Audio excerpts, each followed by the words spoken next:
Before Xxxtentacion became one of the most streamed artists in the world, before the millions of dollars, the cars, and the legacy, he was a kid trapped in battles most of us would never survive. Jail cells, betrayals, and chaos shaped his world. And yet, out of that darkness rose a voice powerful enough to change an entire generation. But how did a teenager sleeping on couches transform his pain into fame, fortune, and an empire worth all black. millions? I look fresh.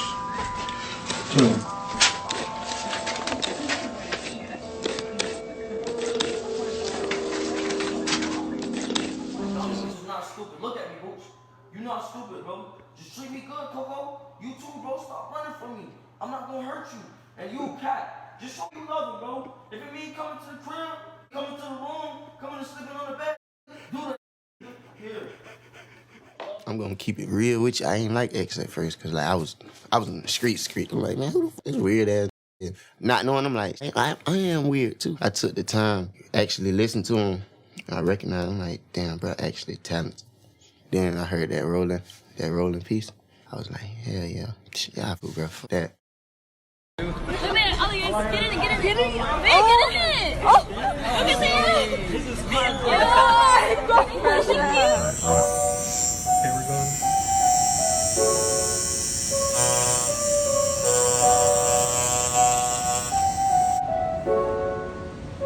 Dude, that's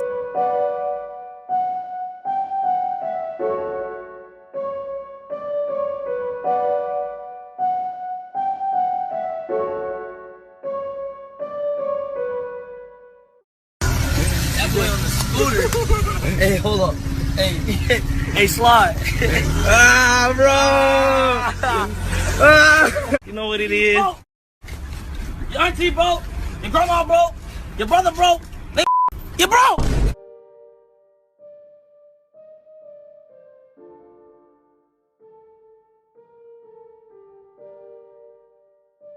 Florida, home of the Miami Heat, the Dolphins, and the neon memories of the Miami Vice cocaine era, a place surrounded by mystery with the Bermuda Triangle just off its coast and alligators lurking in the swamps.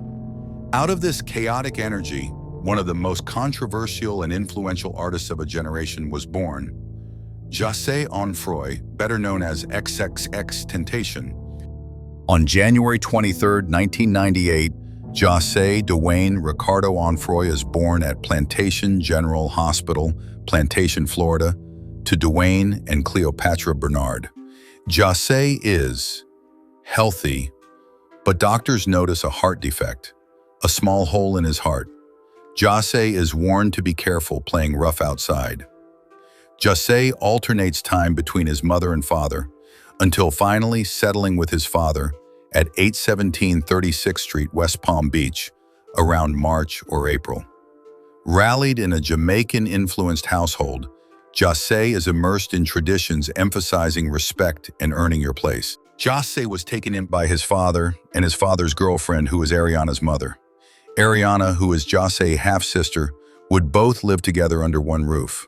For over a year, Ariana's mother cares for Jose and Ariana, while Dwayne provides income through music, drug dealing, and odd jobs. Dwayne calls Jose beautiful and notes his attention-seeking nature. He cries until picked up, then immediately quiets down.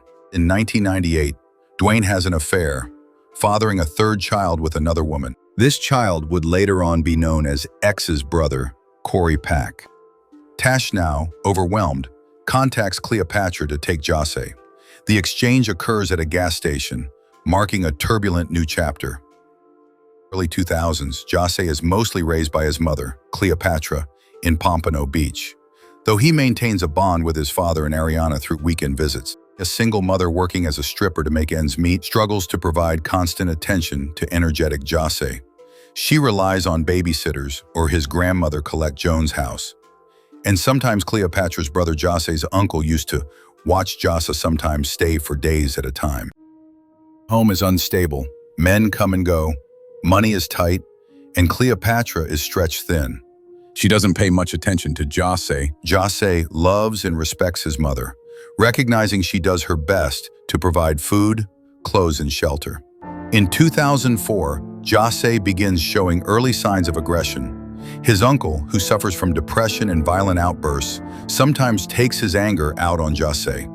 Jose was too young to understand. One day, while Jose is at school, his uncle tragically hangs himself. When Jose gets home from school, Jose is the first to discover the body hanging, leaving a permanent scar and fueling anger and depression. Months later, a man Cleopatra was seeing, who allegedly sold drugs, was at the center of a heated argument with her and turns physical. 6-year-old Jose hears dishes breaking and intervenes, grabs a dish, jumps on the man, biting and poking and cutting the man with a broken dish. I bit out, basically tried to put his hands on my mom type shit. And you were how young? I was like 6. Six. And you stabbed him? And with what? I bit his flesh out and grabbed the glass shard and poked him with it type shit. This marks his first major outburst and signals a turning point in his life. His mother, Cleopatra, would try to pay more attention to Jose after this, but that would only last so You ever had to long. live with the pride of your mother being a stripper when you was younger? No. You ever seen somebody try to kill your mom in front of you? But when you hear it, when you can't make that. She start acting crazy. Thank you. Yeah. You got any games on your phone? In 2000, popular consoles at the time was the PlayStation 2, the original Xbox, and Nintendo's GameCube. You got games in your store? You got games on your phone? With games like Grand Theft Auto, San Andreas, Mario Kart, and other kid-friendly titles. X later referenced video games in his music like Vice City, for example, Grand Theft Auto Vice City, showing they were an influential part of his early childhood entertainment and imagination. Gaming likely served as a way to escape the chaos at home, interact with friends, and explore worlds beyond his unstable environment. It almost feels fated that Xxxtentacion's favorite video game was Kingdom Hearts, a story that lives between light and darkness, much like his own life. Released in 2002, the game blended Disney icons like Donald and Goofy with Square's Final Fantasy universe, creating a world where innocence and chaos collided. To those who spent endless hours lost in that universe, it's no coincidence you might find yourself drawn to X. His connection ran so deep that the game even inspired the name he would later choose for his son, a hidden piece of his legacy, born from a world of light and shadow. Did you know that Xxxtentacion loved Grand Theft Auto? It's not just a random fact. For X, GTA wasn't just a game. It was a world he could escape into. He often spoke about how the open-world chaos of GTA reflected his own feelings of freedom and unpredictability. In interviews and live streams, X would talk about spending hours exploring Los Santos, customizing cars, and diving into the game's music and atmosphere. He even said it inspired his creativity. Seeing how stories unfolded in the game influenced the way he approached his own music and art. For X, GTA was more than entertainment. It was a way to disconnect from real-life stress, connect with friends online, and find inspiration in virtual chaos. It's a reminder that even icons have their escapes. And for X, that escape was Grand Theft Auto. Fun fact, fans would even gift X GTA content and mods so he could keep exploring new worlds during his downtime. My favorite memories with X would probably be when we used to play this video game he introduced me to. It's called League of Legends. I recommend all y'all play that. We used to stay up for nights, 5 a.m. for weeks straight. So those are my best memories. Just because we used to just chill together, you feel me, something simple. Definitely not. I should have chose Cloud.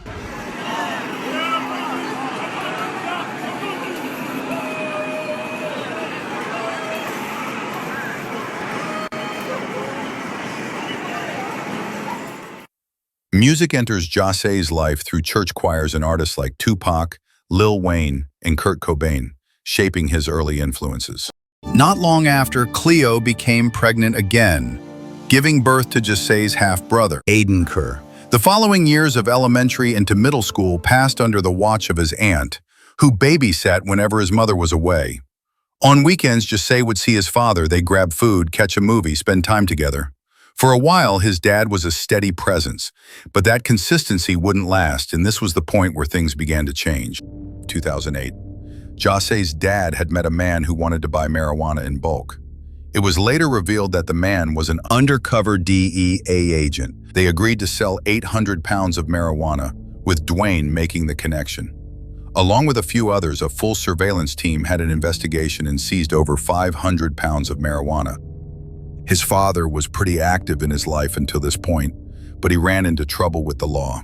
His father, Dwayne Onfroy, was arrested on RICO charges in Arizona in 2008 with 7 others and held in jail for 2 months before being indicted on March of 2008.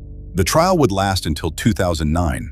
He was sentenced to 9 years in prison for money laundering conspiracy and drug trafficking. Jasé's dad was a prominent figure in Jasé's life, and he provided stability. And just like that, he was gone. After receiving a laptop for Christmas, Jasé began spending entire days online, talking and interacting with people, a habit he would carry on for years to come. Cleopatra raises him mostly on her own. Stability is hard to come by. Jasé bounces between relatives. He went out of his way to win her attention, always chasing, always reaching, never quite catching what he needed. In his own words, the promises didn't last. Slowly, the bond unraveled, and Cleo fell short of giving him the love he craved. To outsiders, it might have looked like neglect, but Jasé carried a deeper understanding. His mother was young, fighting silent battles of her own, battles that kept her distant.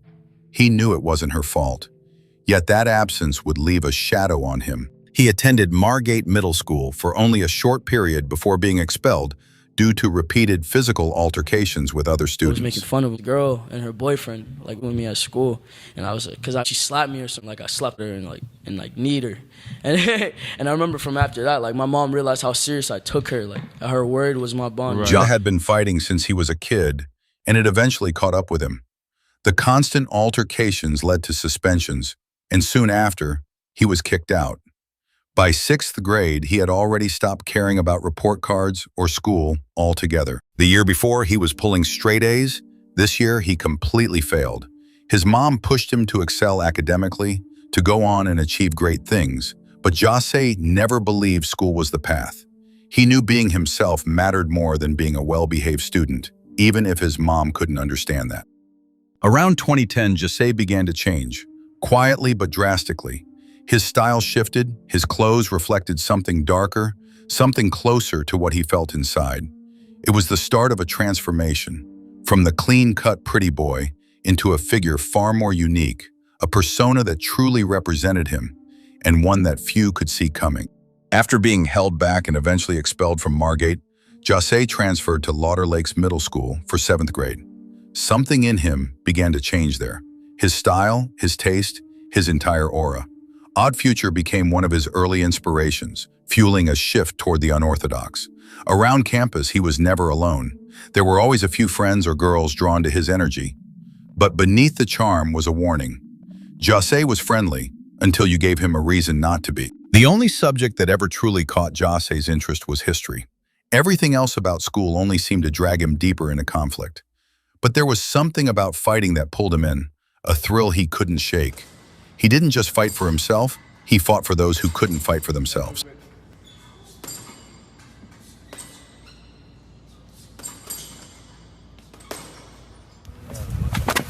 What the f? Come on, bro. Ready? Hurry! Oh, somebody. Ready? He didn't just fight out of anger. Sometimes it was for the rush, the thrill. Other times it was something deeper, almost unspoken. He admitted that part of him fought just so his mom would notice, because after a fight, he knew she'd have no choice but to give him attention.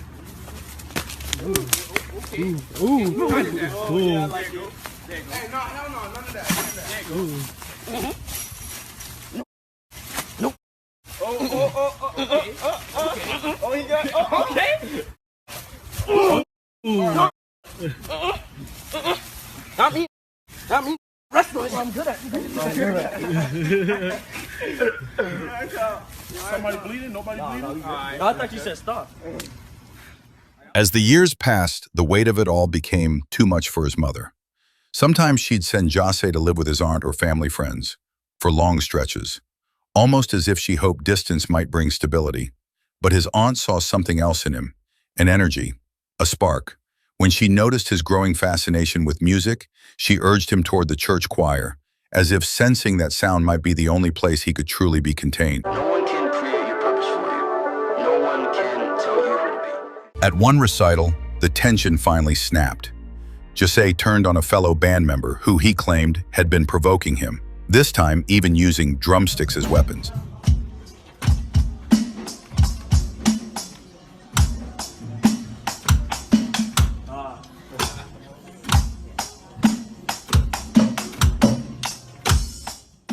His outbursts grew darker, heavier, and they began to weigh on everyone around him, especially his mother. Colette Jones raised him the best she could. Deep inside the owls of Ambarari, a gated community whispered about for its ties to drug dealing and gang activity. It was here, on those streets, that he crossed paths with older kids who lived by different rules. Xxxtentacion was just on the verge of becoming a freshman, stepping into a world far bigger and far darker than he realized. In late 2012, a 14-year-old Xxxtentacion found himself face-to-face with officers one night. What they discovered on him, 21 grams of weed, would mark one of the earliest signs of the troubled path he was beginning to walk. Please enter your jail number at the top. Please clearly state your first and last name after the tone. Xxxtentacion, on for Roy. Thank you for using Global Tail Link. Your call is being processed. At 15, Xxxtentacion finished his sentence and walked free, only to be arrested again within a month, this time for breaking into a home with several others in search of laptops. What exactly he was charged with remains a mystery, hidden behind Florida's strict sunshine laws that keep juvenile records sealed from the public. The truth is that Xxxtentacion ended up back in jail. But this time, destiny placed him in the same cell block as Stokely, a kid from Piper High School in Sunrise, locked up on minor drug charges. Within those walls, the two crossed paths, and what started there would ignite a bond built through music and survival. After 6 months inside a strict behavioral program, Xxxtentacion walked back into high school carrying more than just books. He carried a reputation. Whispers followed him through the halls. With a small circle of friends, the conversations drifted from dreams of fast money and hitting licks to half-serious talk of rapping. They'd freestyle for fun, not realizing how prophetic those moments were. But inside lockup, Xxxtentacion had already proven he wasn't just another kid passing through the system. When a notorious problem inmate was placed in his cell, the tension didn't last long. Xxxtentacion erupted, leaving behind a story that would later surface in his infamous no-jumper interview, years down the line, after homophobic allegations spark headlines. By early 2013, fresh out and free, Xxxtentacion's name carried a weight that most teenagers his age could never imagine. A mix of rumor, respect, and raw mystery that was only beginning to grow. He was placed in Sheridan Behavioral Facility, a program designed to reshape troubled youth. But somewhere along the way, without explanation, he was removed. He refused to return, at least not right away. Still, fate had other plans. In time, he went back, completed the 6-month program, and even admitted he valued the experience, crediting Sheridan for the part it played in his growth. By late 2013, with that chapter behind him, Xxxtentacion walked into Piper High School, ready but carrying the weight of everything that came before. What began as casual conversations soon turned into a weekly ritual. But slowly, something else started to take hold of Xxxtentacion's time. Long talks with Stokely about rapping, about the chaos around them, about the madness of their world. They picked up right where they had left off, their energy feeding into each other. And in those conversations, a new idea sparked. Maybe they should form something bigger, a crew, a group, a movement. Whenever they hit licks, they carried that vision with them. This was the birth of something rare, very rare. One of their friends, a kid named Aaron, had this old laptop and a snowball microphone, the cheapest kind you could buy, sitting on 3 little prongs. Nothing special, just audacity and a mic. But that cheap setup, that raw static, it didn't hold them back. They twisted the flaws into a sound, forcing the distortion to work in their favor. What started as a limitation became the weapon that carved their music into something nobody else had heard before. X got all the equipment. It was really cheap equipment. Old software. Yeah, Audacity, that's what it is. We had a snowball mic, one of them balls. Just terrible sounds. It came out with a lot of, just sounded grunge. Just came out with a lot of distortion. And we used that to our advantage. We used to record in like a closet or something like that.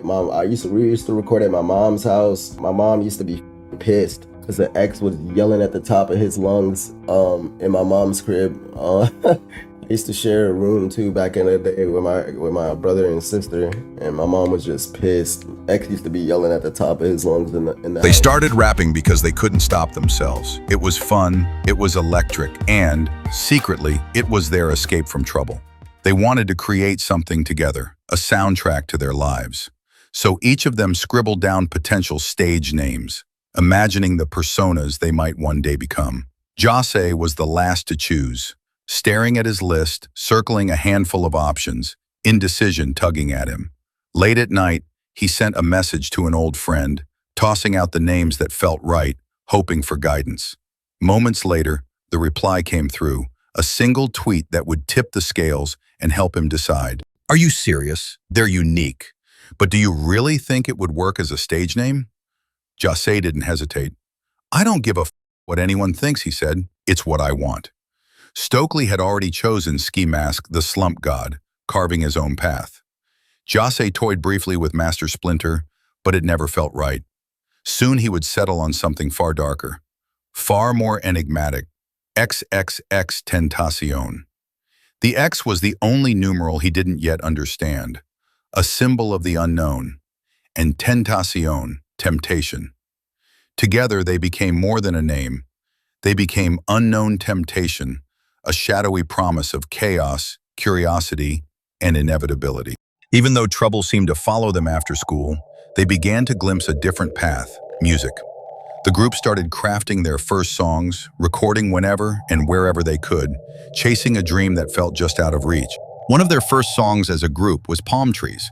The vocals are barely audible because they weren't in a studio. They had ditched class, sneaking into the computer lab just to record it. X, restless and curious, went online that day and created a new SoundCloud account, uploading Palm Trees as his first feature.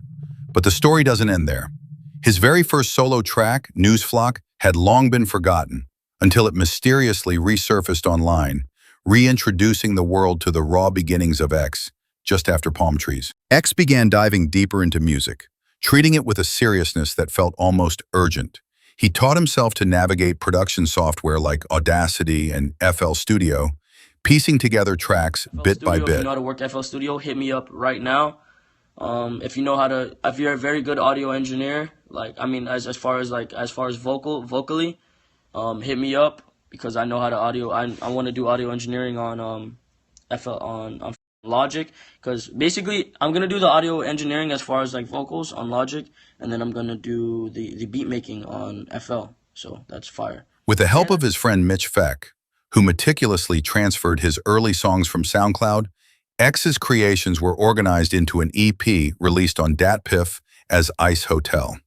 Around this time, he found inspiration in the world of Japanese animation, a strange, vivid influence that would seep into everything he did, shaping the mood, the visuals, and the energy of his work for years to come. X started testing the people around him, challenging them, asking just how serious they were about this rep. He needed to know, were they hungry enough to chase it the way he was? Meanwhile, he was experimenting with his own sound, dropping tracks on SoundCloud, only to pull them down later, like the default EP at the end of 2014. It was as if he was leaving breadcrumbs, teasing the world with what was coming. Around this time, X and a group member named Nyora got into a heated fight, one of those moments that changed everything. After the fallout, X and Ski Mouse walked away, leaving the old crew behind to carve out something entirely new. At that moment, Very Rare was practically empty. As of right now, nobody's in Very Rare except me. They called the new group members only. God, guys, look who I met in Walmart, dude. It's absent. They released their first tape, Memories Only Volume 1, a haunting collection of tracks by X, Ski, or both. Each song dripped with a dark, almost gothic energy, hinting at the world X was beginning to carve out for himself. The tape was only the beginning. Almost immediately after its drop, they were already scheming their next project, plotting something bigger, darker, and impossible to ignore. Hoping to build something bigger than himself. Chef Boyardee in the kitchen. By 2015, the underground SoundCloud scene wasn't just an internet hobby anymore. It was starting to turn into real money and momentum. At the center of it was Xxxtentacion, who was building a cult-like following out of Florida. But he wasn't alone. X was surrounded by a raw, chaotic collective known as Members Only, a brotherhood of misfits and innovators. Alongside his closest collaborator, Ski Mask the Slump God, X helped shape the crew's identity with their unfiltered energy and off-the-wall chemistry. The lineup stretched even wider, pulling in voices like Denzel Curry, who had already made waves with his Raider clan ties, Wi-Fi's Funeral, Tankhead 666, Craig Zen, and others who all carried the same rebellious spirit. That year they dropped Members Only Volume 1, a gritty, lo-fi project that wasn't polished but felt dangerous and alive. The tape spread fast across DatPiff, SoundCloud, and underground forums, planting the seeds of a movement. For X and his crew, 2015 wasn't just another year, it was the moment they announced to the world, "This is Members Only." Jose and the crew began pulling talent straight from their neighborhood and the rising South Florida hip-hop scene. What started as a handful of voices quickly grew into something massive, a movement unlike anything people had seen before. They hit the ground performing at small house parties, hole-in-the-wall venues, and underground shows across Broward. Word spread fast. Their sound wasn't just different from other Florida artists. It was unexplainable, raw, and magnetic. X turned every show into something unpredictable and something valuable. One night, he might pull Smoke Perp out of the shadows. The next, he'd bring names whispered only in South Florida basements. Artists who would soon convert raw chaos into multi-million-dollar brands. To outsiders, it looked like reckless energy. But inside the smoke, it was a marketplace. Every ticket sold, every shirt pressed, every clip that went viral was currency. Not just money in the pocket, but capital fueling a movement. These weren't concerts. They were incubators of future wealth, where underground energy was flipped into cultural capital, where pain became product, where influence was minted in real time. Xxxtentacion wasn't just performing. He was building equity in himself, his brand, his sound. Every verse, every moment of volatility was compounding interest on his future. Long before investors could calculate his catalog's worth, the kids already knew. They weren't just fans, they were holding stock in the future. These underground venues were more than stages. They were IPOs, initial public offerings of raw culture. A $10 ticket wasn't just admission, it was a micro-investment. Every sold-out room was a fundraising round. Every chant of his name pushed his valuation higher. Each night, Xxxtentacion's stock price climbed, fueled by early believers. Those shaky videos? They were dividends, small payouts that multiplied in value as they spread across the internet. Exposure became leverage. Leverage converted into streams. Streams translated into revenue. What looked like underground noise was actually compounding wealth in real time. In finance, they call it appreciation, when an asset grows in value over time. Xxxtentacion embodied appreciation. Each show was a deposit into his cultural bank. Every viral moment increased his net worth. The underground wasn't chaos, it was capital formation. These weren't concerts. They were mergers of influence and opportunity. They were markets where belief turned into equity. Xxxtentacion wasn't simply an artist. He was a volatile, high-growth asset, a brand scaling at startup speed. And long before Wall Street could measure him, the kids had already invested. Back in 2015, Xxxtentacion was starting to get noticed online. Xxxtentacion contacted Rolling Loud. "My manager submitted me for your festival. You guys accepting artists, correct?" Rolling Loud responded, "Nope, we're all full." Even then, X's talent was clear, but the festival circuit hadn't caught up yet. Young Bands was in Texas with a friend. His friend had money, but Bands, he didn't have a dime. Then it happened. The truck flipped. Police swarmed the scene. They found narcotics. His friend, the one with all the money, was hauled off to jail. And just like that, nobody had anything. No money, no car, no way out. You know Rojas? Yeah. Rojas hit me up and he like, bro, we trying to book you in Miami for this show with 21 Savage. 21 Savage. X and Ski was on the lineup. So it was 21 Savage, me, then X, and then Ski. Okay. Because back then I had a little bit more steam than them. Right. Because we been doing the SoundCloud. You know what I'm saying? Mm-hmm. Basically, X and Ski reached out on Twitter like, yo, your music fire. When you come down here, let's link. Oh, nice. We turned up, put you on stage at the show like, Young Ben's gonna come down here, you know what I'm saying? We came down there. I swear to God, like, it was literally on like 20 people at this show. 21 Savage, X, and Young Ben show was like 20 people in the crowd. But it's still so early for 21 even. Early. That was before 21 really got popping He wasn't too. even nobody, I think. What he had a skirt. Yeah. Something. There were like 20 people in the crowd. No, because I remember seeing 21. Ops when he blew up. 21 came to LA and played some shows like at least a year after that, and the shows were like starting to maybe have like a couple hundred people. But even then, like a year after that, 21 was still not that lit. So that's like crazy early 21 and Young Bands and early X. For everybody, legendary. Know about that? That's crazy. But basically, we on stage, and it's like my first show. Literally, it's my first show. He been real like, he just outgoing. He just like, everybody come to the turn up for my brother Young Bands. Everybody come to the front and turn up. If you're not turning up, like he on some crazy. So then everybody came to the front, turned. Like we performed all together. Like we just performed like they was with us, like gang, family. We just all performed. Yeah. After that, basically my manager, Rick, my manager, he got locked up. So we was driving out to a show in Texas. The car flipped. Both cars flipped. Some crazy, like both cars flipped. And then, what they was trying to say in the car? We were in Texas, a racist ass county. They locked Rick up in the other whole car. So Rick holding all the money. No money. Rick really been hustling, having, you know what I'm saying? Mm-hmm. It's my big bro, so he just had Mm-hmm. He had all the cash. They locked this man up. So he had Rich with us. That was my his partner. He was like the DJ for that particular moment. He basically made it so we just got able to make it to Miami. So we made our flights. The car flipped us up. We hit the airport, went to Miami.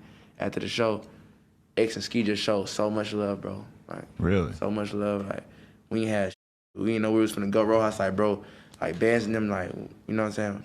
And then X and Ski basically like, well, we got a hotel. We're gonna get y'all a hotel. Until y'all can find a way to get y'all flights back. Y'all can stay at something like the members only niggas crib. At the mansion? No, we didn't stay at the mansion. Saying go. Gotta go to Bruno's. Bands, let's go to Bruno's. You might never leave. That might be a Young Band. Well, Bruno, I just met Bruno for the first time in Miami. But so yeah, we was out there with them for like a minute.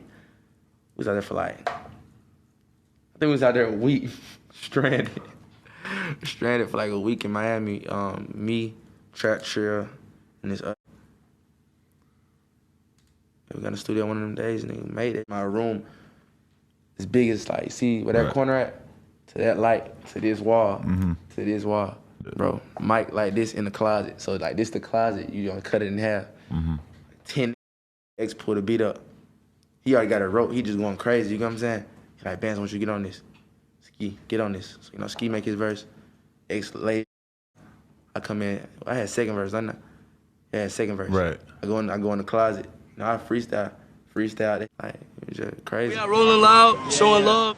Xxxtentacion released standout tracks like I Don't Want to Do This Anymore, Sippin' Tea in Yo Hood, Teeth, and I Spoke to the Devil in Miami. He said everything would be fine. Along the way, he worked with producers such as Ronnie J, Willie G, Jimmy Duvall, Rojas, and others who helped shape his unique sound. Before arenas, before platinum plaques, before millions in streaming revenue, Xxxtentacion was testing his market in backyards across South Florida. These weren't parties, they were investment rounds in human form. Every backyard show was a startup pitch. Tickets collected at the door became initial capital. X grew up broke, struggling, limited resources, but he poured every ounce of focus, creativity, and ambition into building something that could never be taken away, himself. Every track, every connection, every performance was a calculated investment in his future wealth. Most of X's tracks came from online beats. No main producers, just opportunistic alliances. Each song wasn't just music, it was an asset. Each feature wasn't just a collaboration, it was a diversification of his brand. X would link up with the crew at a local McDonald's, or wherever they could, just to keep the team close and connected. Ski, come say what's up, Ski. That lead, bro. Ski, come say what's up, Ski. Oh my God, bro. What set Members Only apart was its open-door philosophy. Not everyone was a rapper, and that didn't matter to Jahseh. If you brought value, booking shows, designing artwork, filming videos, or even creating clothes, you had a place. The group swelled into a collective of rappers, photographers, videographers, and designers, all orbiting around X's vision. But with growth came tension. When it came to booking shows, X clashed with promoters, demanding space for his crew, sometimes 20 people deep on the guest list. To outsiders, it looked chaotic, but to Jahseh, it was family.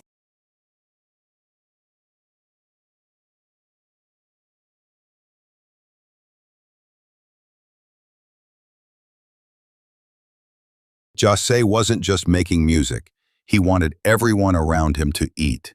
Members Only, Volume 2, dropped only 6 months after the first tape, but this time, it wasn't just him. More voices joined the chaos. Flyboy Tarantino, Enzo, Xxxtentacion, even an early verse from a then-unknown Smoke Perp. For Jahseh, this moment was critical. For the first time in his life, the same reckless energy that had stunted his growth, that had kept him fighting battles since childhood, was finally starting to pay off. Your tattoos mean I got this when I was younger because I felt like I couldn't feel, and I just felt like I wanted to be numb to everything. This is a spiritual, very, very spiritual meaning to me, and I don't care to elaborate on it. Alone, because I realized that I was going to die alone and that I was going to live the majority of my life alone at 16? I got to 15, 16. Because I consider myself to be the one with the broken heart. My mom's name. And I got Bye Vibes Forever and VR. X got his very first tattoo, the word Cleopatra, inked across his chest, a tribute to his mother, Cleopatra Bernard. Around this time, X and Ski Mask started hanging out at Bruno's house, to the point they started living at Bruno Dickham's house. I think he was living with his grandma. And he started coming over more than he was supposed to. And I wake up in the morning, he's sleeping on the couch. I'm like, hey, man, you don't live here. It's like, bro, where I'm at, man, I'm going crazy. I need to be somewhere else. Please let me move in. I was like, all right, I'll officially be your manager. You can move in. When I started managing Steve. Stop! The music was moving, the crew was rising, but don't get it twisted. Nothing about his life was getting easier. He was still fighting, still getting into trouble. To the outside world, Members Only wasn't just a rap collective. They were the rowdy kids who turned every room into a war zone. And then came the moment that changed everything. A brutal fight caught on camera, uploaded to WorldStar. In an instant, Jahseh got his very first taste of going viral. That one fight didn't make his career, but it cracked open the door to a much bigger stage.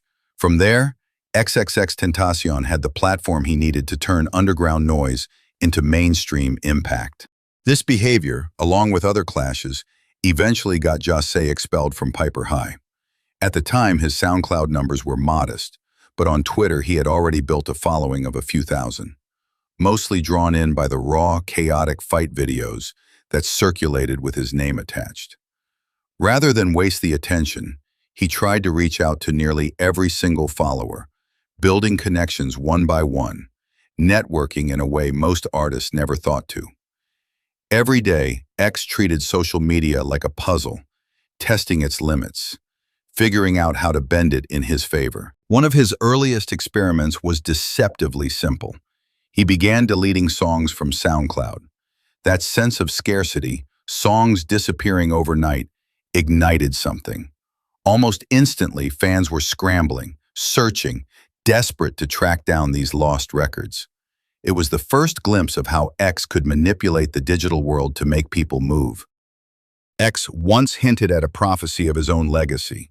He said he hoped that one day his unreleased music would be hunted down and traded like Pokemon cards, rare, coveted, and timeless. He warned that too much of anything could be poisonous, but nothing at all could be just as dangerous. In his mind, scarcity was the key. If you don't supply, but the demand only grows, the moment you finally release, it explodes. And the data would prove him right.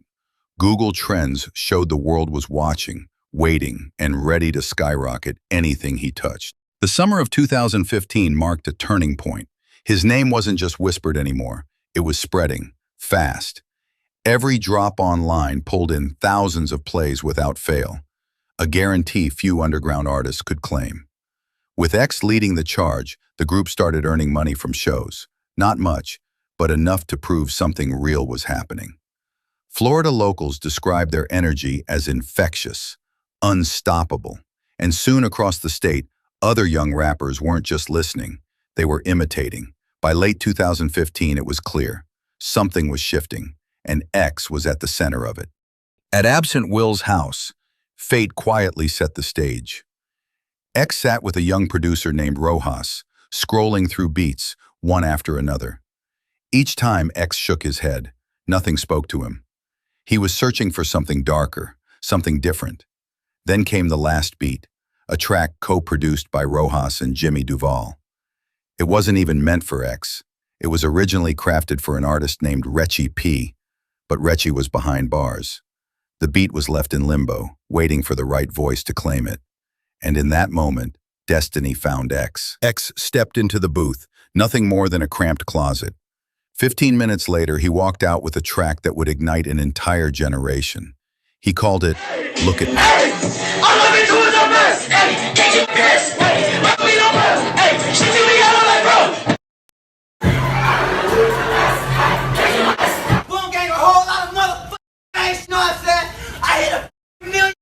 For kids staring down the darkest mental health crisis in decades, 2016 was a madhouse. The internet was on fire. Every scroll on your phone was another explosion. Boonk Gang running out of stores. Supreme Patty squeezing lemons into his eyes. DDG flexing YouTube checks. So Luminati building cult followings. Fatboy SSE screaming at his camera. FaZe Clan turning video games into mansions. It wasn't random. It was calculated chaos. And chaos was cash. The crazier Boonk acted, the higher the valuation. Boonk Gang wasn't just a phrase. It was a stock symbol. Millions of shares traded every time his clips went viral. Supreme Patty? He hacked the system. Lemons in the eyes, hot sauce in the mouth, even jumping off rooftops. Reckless stunts engineered for virality. But every clip was more than a laugh. It was leverage. Those viral moments funneled straight into sales pipelines. A few seconds of insanity on your timeline translated into merchandise moving by the thousands. What looked like random stunts was actually influence being liquidated into millions. Pure shock value converted into digital gold.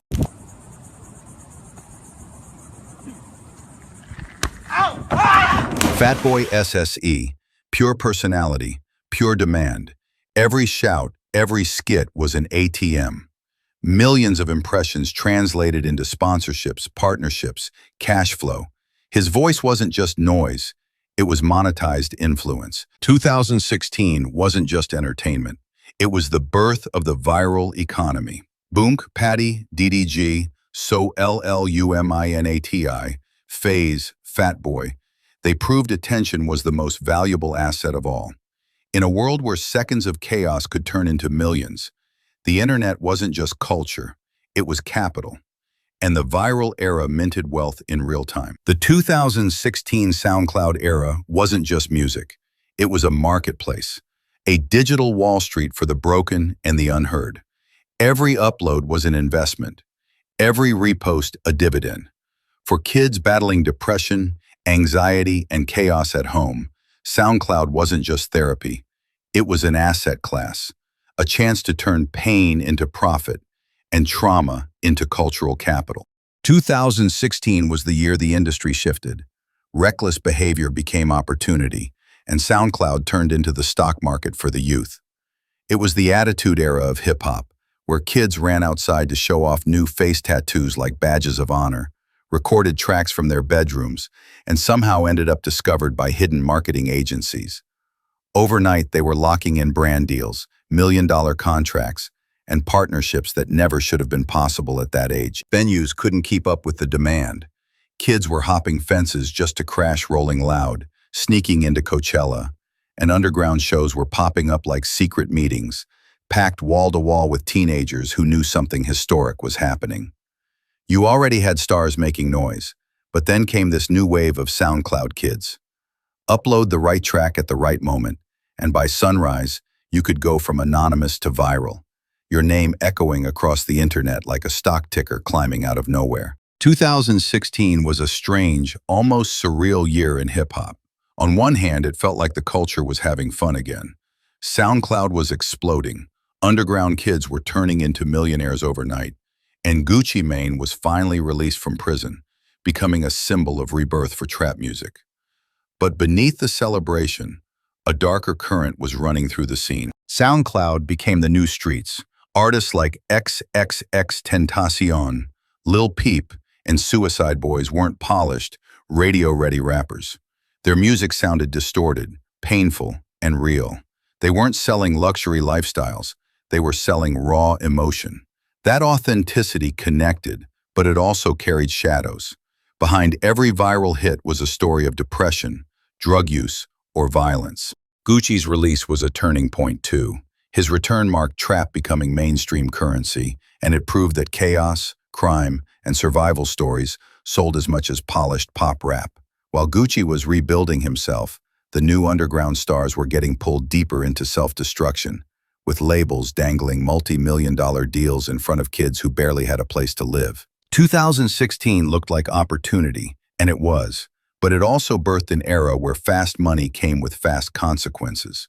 Drugs, violence, mental health struggles, and legal problems started to define just as much of the music as the hits themselves. It was a year of both celebration and decay. Hip-hop was richer than ever, but the darkness was impossible to ignore. And right in the middle of that shift was Xxxtentacion.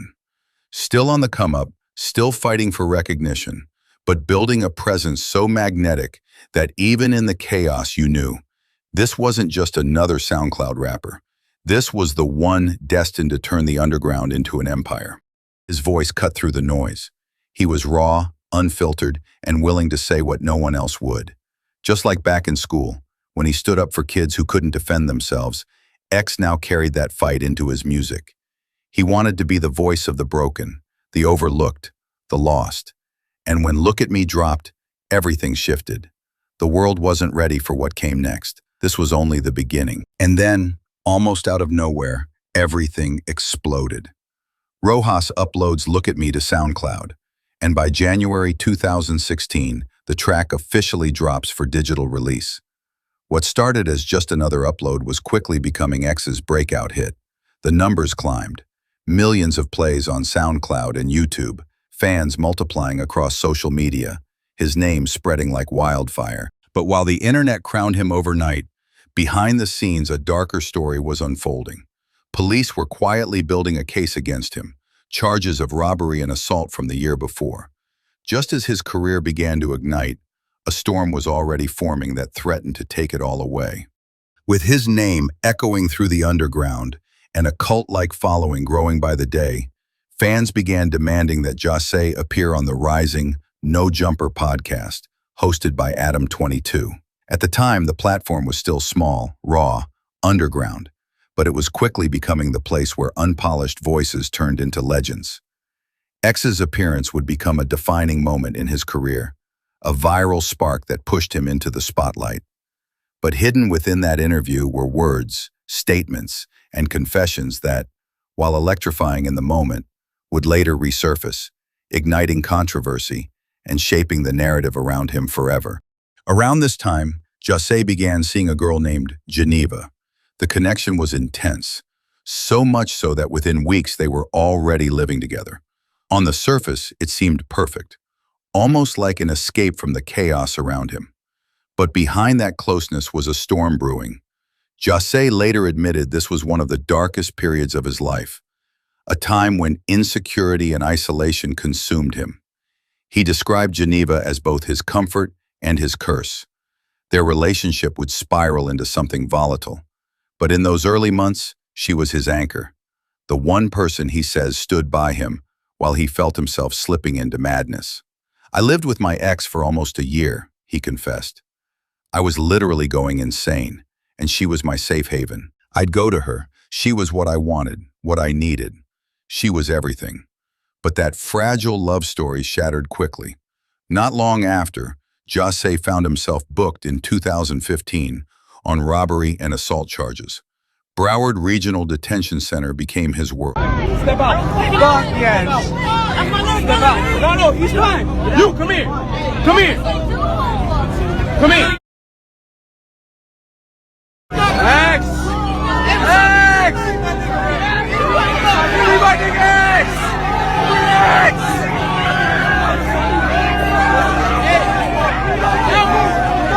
Center became his world. Cold walls, locked doors, and time that moved painfully slow. He sat there for months before finally agreeing to house arrest. "Look, I look like a cyborg, dog. Get off my leg," he joked, masking the weight of it all.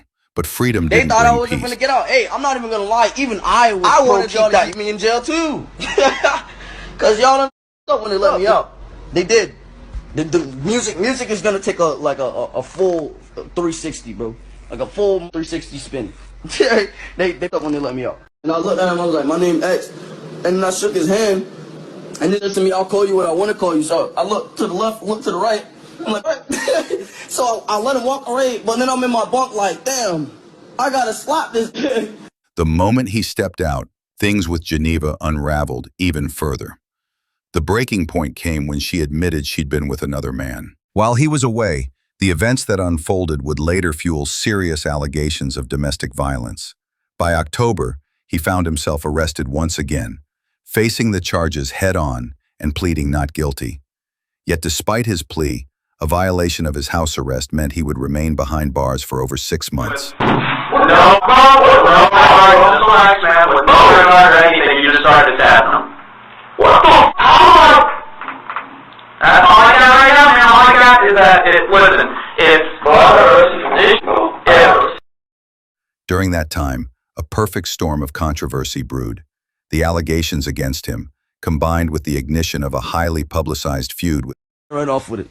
And if they got a problem, he could see me at my next show and fade me at my next show. You in jail, he's supposed to contact your manager, and then what happened? He dropped the video, a preview in Amsterdam. And the funny thing is, we didn't discover it. Like you said, the fans, because they're so cold, it's like, I got a piece of the internet, you feel me? So they were saying that Drake was biting your style. That's what the fans were saying. Yeah. Oh, hell yeah, bro. You could take his verse, like they did a mashup. They put his verse on my song, and the cadence is literally just at the same tempo. It's not offbeat at all. And if you listen to my song and then you listen to the bro song, like you could, bro, we all not dumb. Yeah, go. Isn't the mashup on your Instagram page? No, that's not. Okay, where is it? Where can we find this? You can just look up Xxxtentacion Drake mashup. Xxxtentacion Drake. Or just look up Drake mashup or something. Especially when I was in jail facing life, bro. You know what I'm saying? If Drake would have came to my barn hearing, you know what I'm saying, that would have made my day. If he would have showed that he's a hospitable person and that he's really in it for the culture, rather than running off with it and then putting it on his album, then he would have got my kudos, he would have got my respect. I would have let him hop on the remix, take 100% royalty rate. I would have done it. Because I know I can maintain, you know what I'm saying, and I would have appreciated him for being a really publicized feud with rapper Drake would thrust his name into the spotlight like never before. When Drake dropped the track KMT in early 2017, fans across the world were suddenly talking about him, ushering in a new, wider audience, one that would follow his every move. It didn't take long for people to notice. The track carried a cadence eerily similar to X's breakout hit, Look at Me.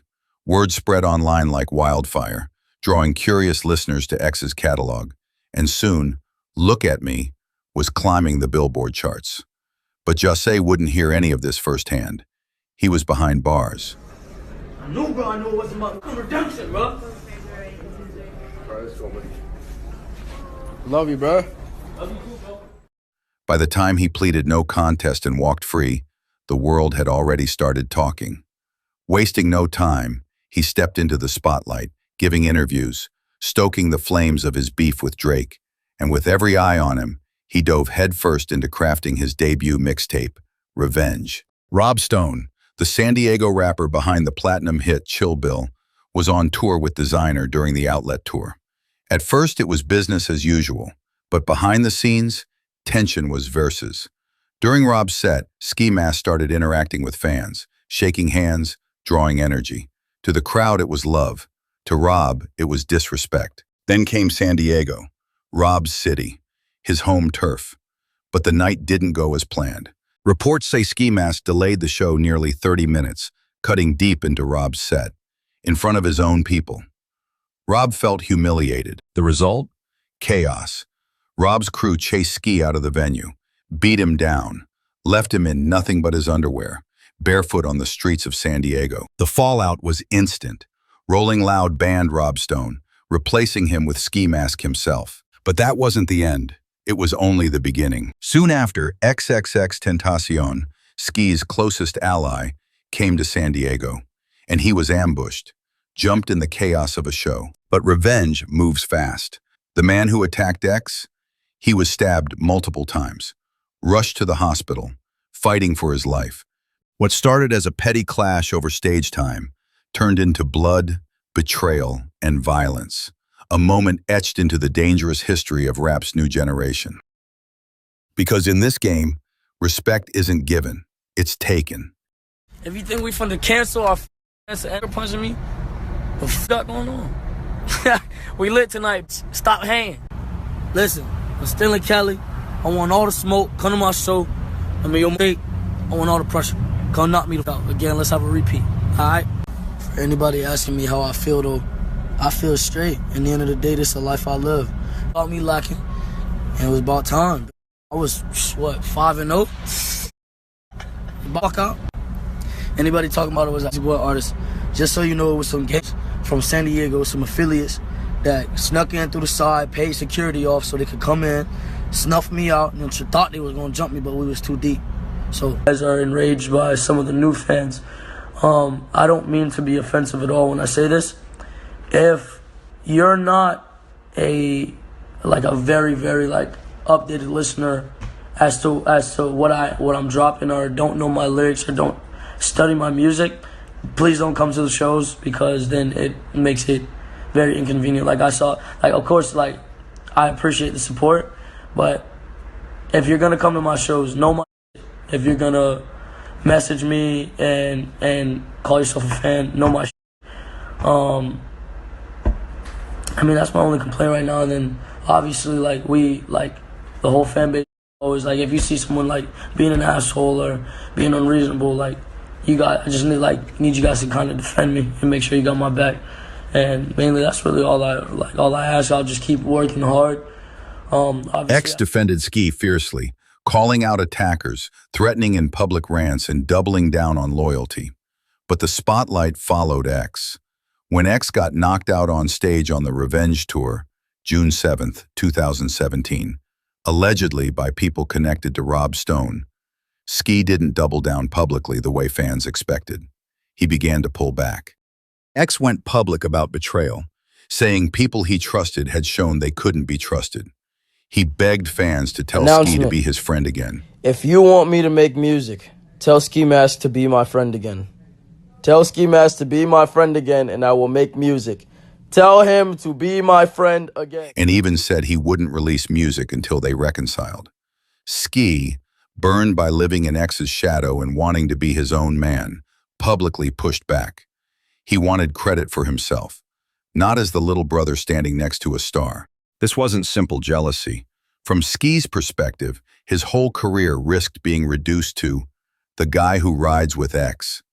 He'd worked on his craft and wanted to be recognized as an independent artist. Removing the X-featured songs from his SoundCloud, distancing himself from members-only press, saying, "I'm my own artist." Those moves were painful but strategic. He needed to force the world to see him, not just X's sidekick. X felt used. He said he'd sacrificed, went to jail, took the fall, and watched people latch on and then leave. He felt betrayed and alone. Ski felt boxed in, uncredited, and desperate to breathe artistically. Both had valid pain points. Both were reacting in ways that made the rift worse. But basically, there was this girl that had basically flew down here. Well, I flew her down here to model pretty much, and great girl, beautiful girl, wonderful personality, showed no signs of depression whatsoever. And basically, she flew down here. She, in a way unexplained, she killed herself when she came down here, and I mean, it was a devastating situation to deal with.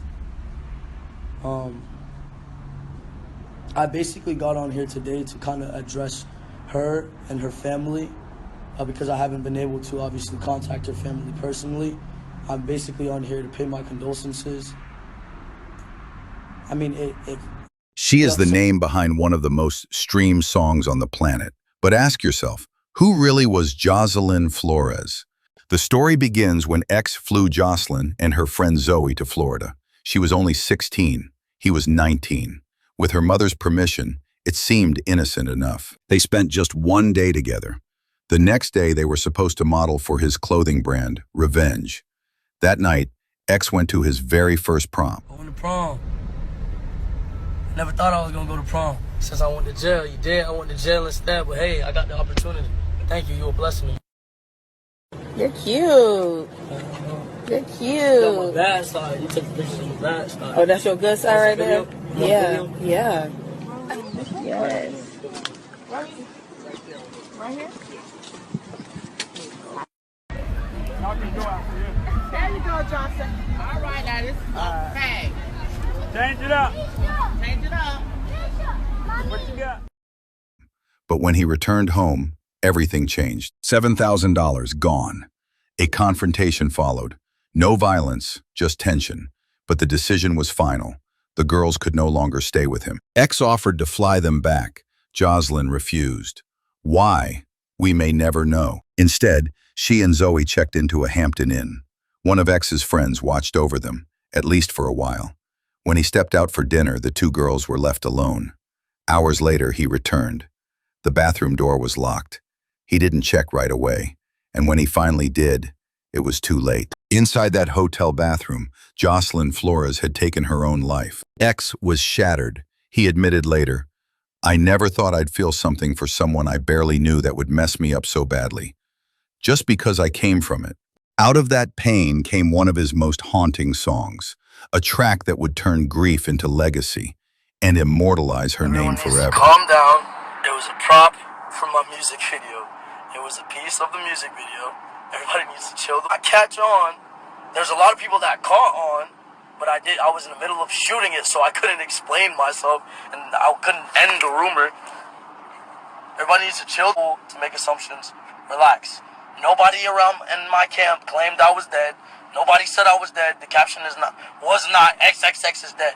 Everybody got to chill the video. X clapped back at fans, asking, how could the video post itself? Meanwhile, Offset chimed in on the drama between Xxtentacion and Drake. Came to his barn, man.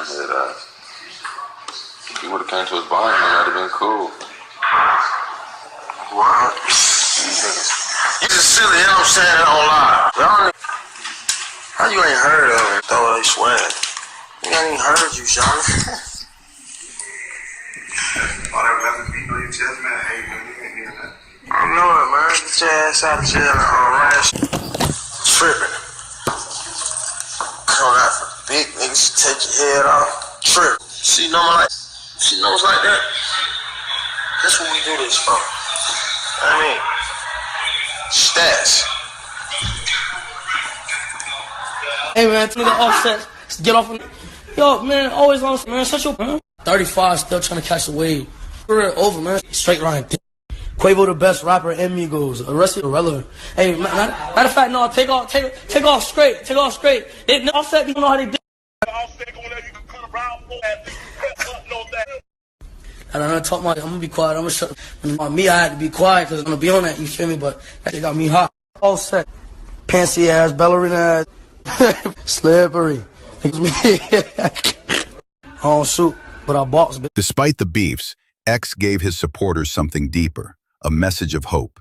He told them, no matter where you start, no matter how hard it gets, your dreams are possible if you fight for them. His words weren't just lyrics, they were a promise that effort transforms dreams into reality.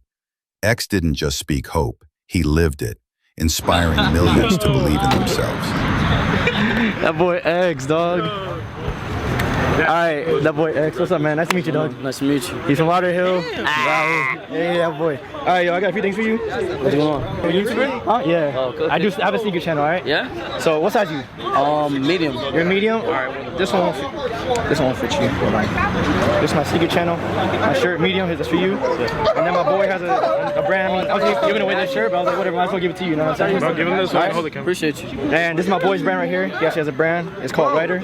And in the back. Oh, that's hard. I like that. Yo, this one hard. Hey, that boy next That's on you. That's on you. That's all for you, dog. I appreciate you. I like that W on the back. Yeah. I might promote for you, bro. Bro. That's all you, bro. I appreciate it, too, though. Alright, man. Hey. Yo, I appreciate the effort, though, bro. Really, thanks, bro. You take it serious. No, bro. I do. This type is gonna take you far. Keep following. Thanks, bro. I dreams, appreciate it. It goes very far, and then just even with all lies of your mind. Don't get caught up in everything that's outside of your mind. The more time you spend on your mind, I really honestly want you to keep on working, because if you don't, it doesn't go anywhere. Everything besides what you got planned does not matter. You gotta stay in your mind. Keep going, bro. Hey, man, I appreciate it so much, dog. Nice meeting you. Study your laws of the universe. Laws of the universe. Or get the master key. I appreciate it, dog. All right, brother. Have a good one. He didn't beg for the XXL cover. He earned it. Through pure votes and unstoppable fan support, X had more than enough to secure his spot. His movement wasn't just music, it was a force. Fans couldn't wait to see him on that stage. And when it came time for his XXL freestyle, X gave one of the most unforgettable performances ever. He painted pictures of the end of the world, questioning faith, life, and death. When he said, "If the world ever has an apocalypse, fear will be plentiful, death will be bountiful." What he meant was, if everything collapsed, nobody escapes the truth. When he rapped, "I've seen the devil, he's in you and me," he was saying evil exists inside all of us, and you have to confront it. And when he asked, "What is your faith? What is your worth?" that was X, challenging everyone to question themselves in real time. His freestyle wasn't about punchlines. It was about raw honesty, pain, and power. That's why it stood out. Xxxtentacion's XXL moment wasn't just another rapper's feature. It was a message, and proof that his voice and his fans could not be ignored. Ready to see how much I snap? That's not hard. No Ferrari. That's not hard. Cause my money long. That's not hard. Cause my money long. Come on. Uh-oh. How we going? Perform. Pow! Pow! Pow! Pow! Woo! 75. You dig? You dig? Too hard? Suicide dose. August 18th, 2017, the same day Kodak released his mixtape, Project Baby 2. That project took Kodak's career to another level, and Roll in Peace quickly became the standout track. The song features none other than Xxxtentacion. Kodak opens up about his struggles, from relationship drama to the way the media constantly put him under a microscope. Meanwhile, X delivers a raw verse where he vents about his distrust in women and the pain he was carrying at the time. Two controversial but powerful voices on one record. The music video turned heads too. Kodak appears in a courtroom in a church, dressed in an orange prison jumpsuit, a direct reflection of the legal trouble he was facing back then. To make it even more real, the video includes actual footage of X in court, along with audio from one of his Instagram lives. It wasn't just a music video, it was a snapshot of their lives at that moment. Roll in Peace became more than a hit. It was a raw, unfiltered look into two artists battling demons in the public eye. Kodak and X captured the pain, the pressure, and the paranoia, all in one track. And that's why, to this day, fans still call it one of Kodak's most powerful songs.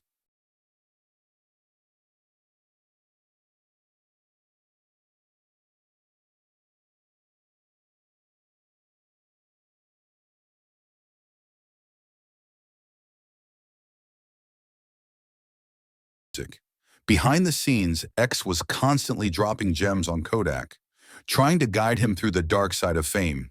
X knew firsthand what it was like to have people around only for money, for clout, or for what you could give them. And he warned Kodak, don't confuse money with love, because the moment the money's gone, so are they. X was out in LA, not rolling deep this time, just him, his manager, his girl, and one other dude. No squad of 30, none of that. He said he stepped out of his hotel and immediately felt something was off. The air felt heavy, like something was about to happen. Next thing, 3 black Suburbans pull up, and if you know how the Migos move, you already know what that means. Doors swing open. One guy hops out, then another, then more.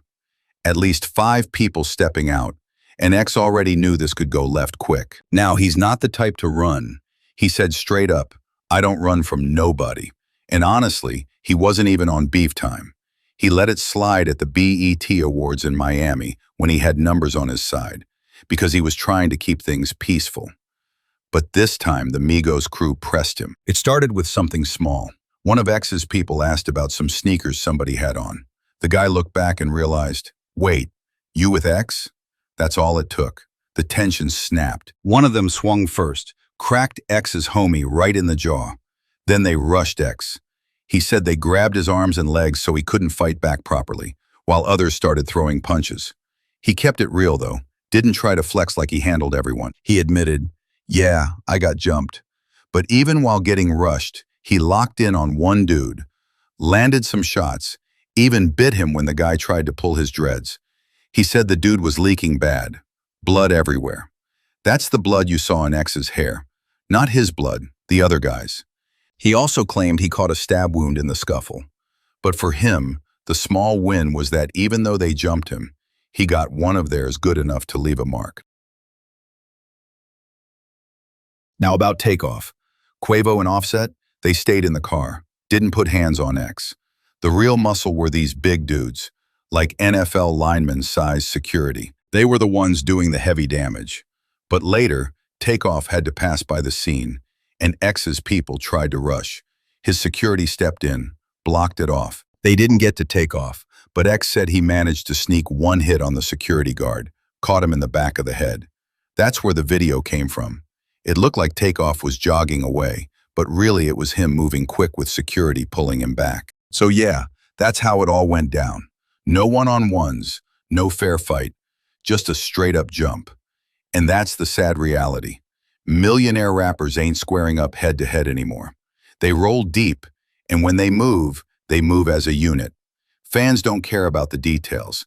They just laugh at whoever got touched. But X wanted people to know he didn't just fold. He got jumped, but he got one of theirs bad enough that they'll remember it. Before you hear from anybody else, I got jumped in LA and they jumped me. Nobody gave me the faith of a one-on-one. Nobody gave me the respect of a one-on-one. And I painted when he was on the ground. Just to let y'all know why they jumped me.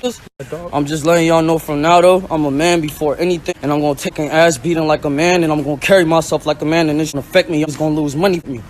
Oh, and then up fire on me, my girl, and my... Point blank, period. So if you see anything, just know they had fire and they pulled a gun on me. Amigos, straight up.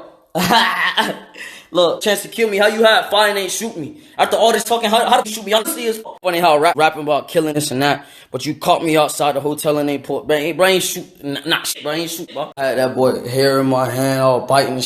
He snumped my dog, and as soon as he snumped my dog, I jumped on him, and then they wanted to jump at me. That's what it is. I'm gonna use this as an opportunity to spread positivity.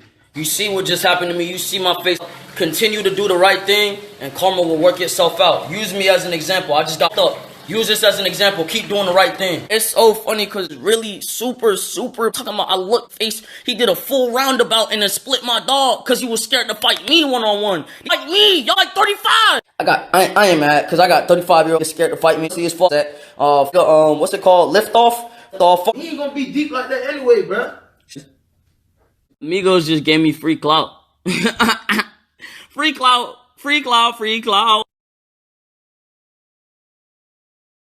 This is gonna be my last post. I'm gonna make it quick. See how I was stabbed, brutally assaulted, and everyone still spreads hate, and still basically it's still me because I'm famous.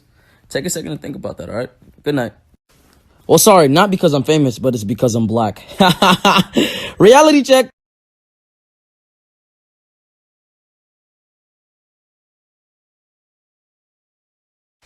Make sure you all wake up with positivity tomorrow. Make sure you all wake up in a good mood because you're all wonderful people. Have a good night. Oh, and one more thing. I know I said the last one would be the last one, but this is the last one. I love you guys for standing up for me today. That shit made me happy. I appreciate you. Please do that more. It felt good. Okay, so I checked my social media this morning, and there was a little bit of clout, but I feel like I deserve a little more clout. So can y'all please get me a little more clout, please? Please, just a little bit more clout, please. But where the clout hoes at, man? Let me get some YouTube clout. Let me get some Twitter clout. Let me get some Instagram clout. Let me get some Snapchat clout. Let me get some what's that? What's another social media? One clout token, please. I woke up. I hope y'all a good day. You know what I'm saying? I'm crazy because I'm scalp. You know what I'm saying? Noggin. You know what I'm saying? But I hope everyone has a good day and continue in positivity. And make sure, like I said, you use this as an example. I'm still positive. I'm still going to continue to be positive. I'm not going to let this affect me or bother me. And you should do the same. I love you guys. Have a good day. What came next wasn't some carefully polished rollout. It was a collection of re-released songs, yet it still climbed the charts, peaking at number 44.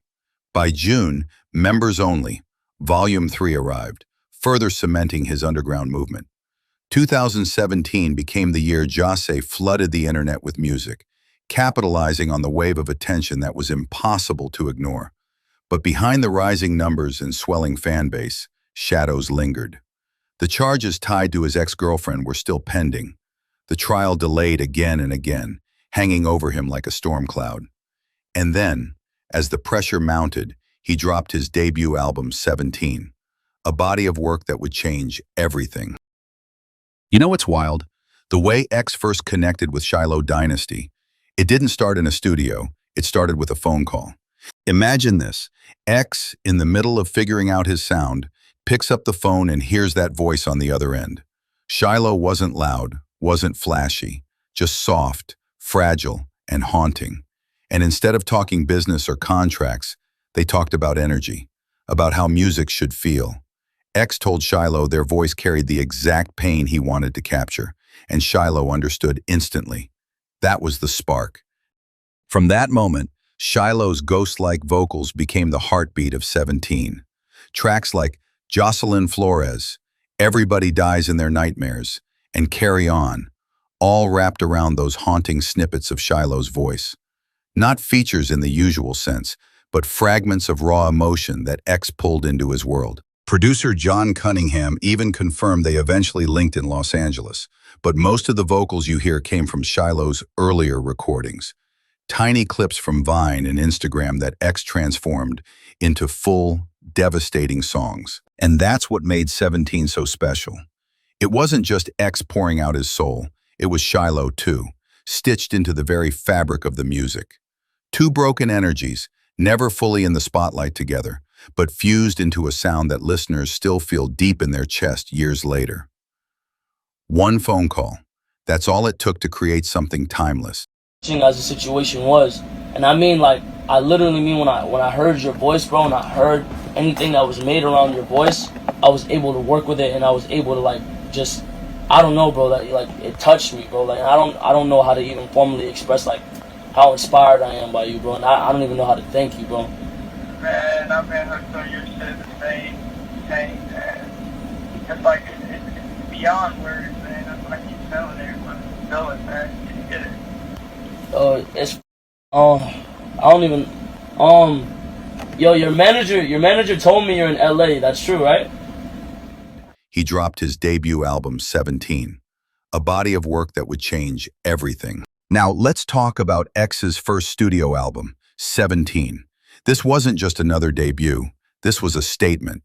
Released on August 25th, 2017, the album went on to sell 87,000 units in its first week, with 18,000 of those being pure album sales. It debuted at number 2 on the Billboard 200, right behind Lil Uzi Vert's Love is Rage 2. But what made 17 powerful wasn't the numbers. It was the raw emotion. The project was only 22 minutes long, yet it held some of X's most impactful songs. One of the biggest records off the album was Love, featuring Trippie Redd. And here's a fact a lot of people don't know. That track originally belonged to Trippie. Trippie Redd gave the song to X, and it became one of the most streamed records of X's entire career, racking up over 1 billion plays. It was pain packaged into melody, and fans connected instantly. Then you had Jocelyn Flores, another centerpiece of the album. The song was dedicated to Jocelyn Amparo Flores, a 16-year-old girl X had invited to Florida to model for him. Just 2 weeks before the album's release, Jocelyn tragically took her own life. X turned his grief into music, creating a haunting dedication that would become one of his most iconic songs. Every track on 17 felt personal. Revenge was also tied to Jocelyn's passing. Depression and obsession showed another side of X, vulnerable, broken, but honest. And the intro, the explanation, set the tone, with X directly warning listeners that this album wasn't made for everyone. It was made for people battling the same pain he felt. With 17, X changed the game. He wasn't chasing hits.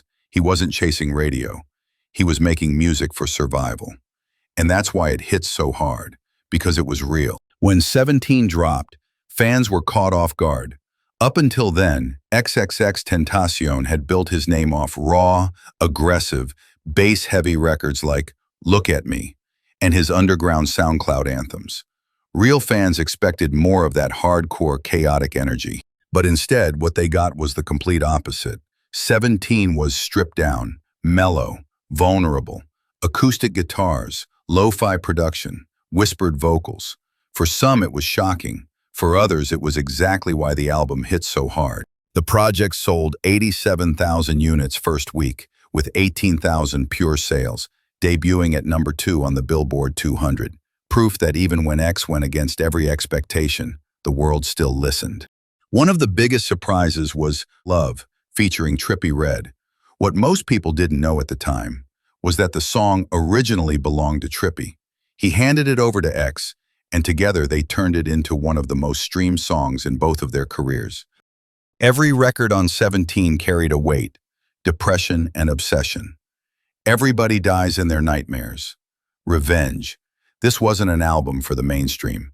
This was X exposing his darkest thoughts, unfiltered, a mirror for anyone who ever felt broken. Fans came expecting rage, but what X gave them was pain, healing, and honesty.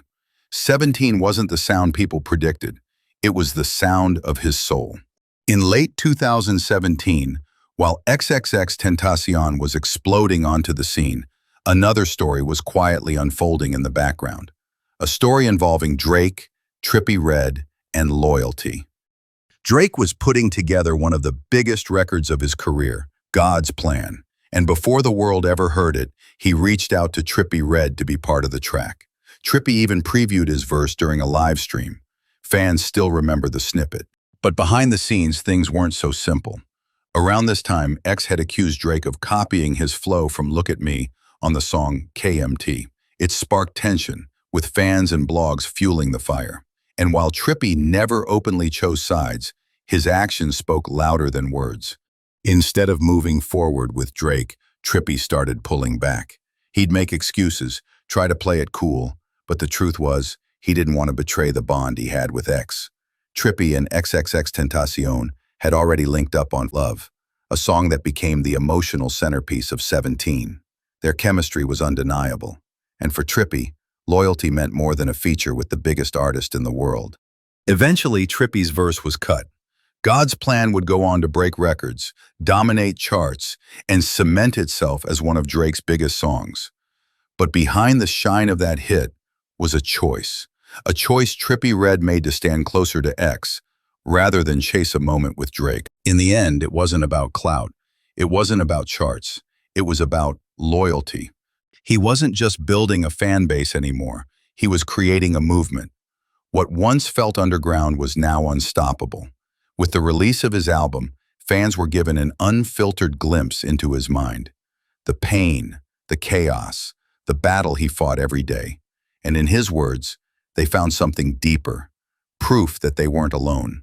Suddenly, the conversations about him being a one-hit wonder went silent. The industry began to take notice. Major artists started to co-sign, realizing this wasn't just talent. This was something far bigger, something you couldn't ignore. He was being hailed as the voice of an entire generation, kids who felt unheard, unseen, and misunderstood. And for the first time, it looked like he was trying to step into something greater, something beyond the chaos. "I'm trying my best," he said, "to escape that realm of mind, that room of thought, to evolve, not just into a teacher, but into someone who could motivate the youth, guide them, and push them towards something better." It wasn't just music anymore. It was transformation, a shift, a spark of change. But shortly after, Xxxtentacion shocked everyone online, announcing he would no longer release music. "I'm tired of being mentally abused for trying to help people. I'm tired of the hate. I'm done." His words felt like a final goodbye. Yet behind the scenes, he was quietly giving away $100,000 to domestic violence prevention programs, and even planning an anti-rape event in Miami that December. Then, almost like a twist no one expected, a project titled A Ghetto Christmas Carol suddenly dropped. And while the public debated his disappearance, his team was already submitting his next moves. Court records revealed a twist. Documents signed by Xxxtentacion's ex-girlfriend stated she wanted all charges dropped.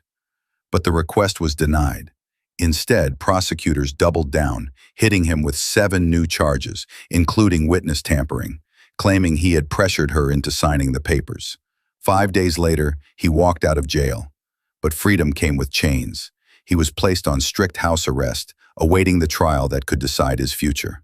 During this period, he was granted access to the local studio, part of his obligations to the record label. But it wasn't just business. He was chasing something bigger, striving to carve out a more positive path for himself. Often he'd go live, speaking directly to his fans, leaving them with raw, unfiltered words meant to inspire.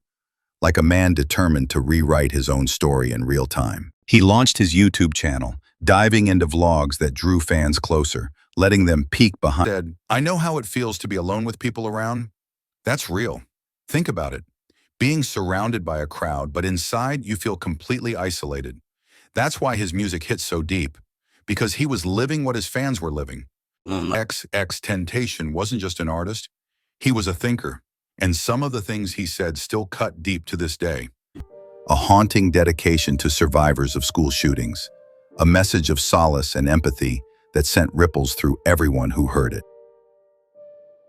When tragedy struck on February 14th, 2018, the world was shaken. 17 lives were stolen in the Parkland school shooting, leaving families broken, and a generation of students scarred forever. In the middle of that pain, Xxxtentacion, one of the most polarizing and emotional artists of his time, chose to respond the only way he knew how, through music.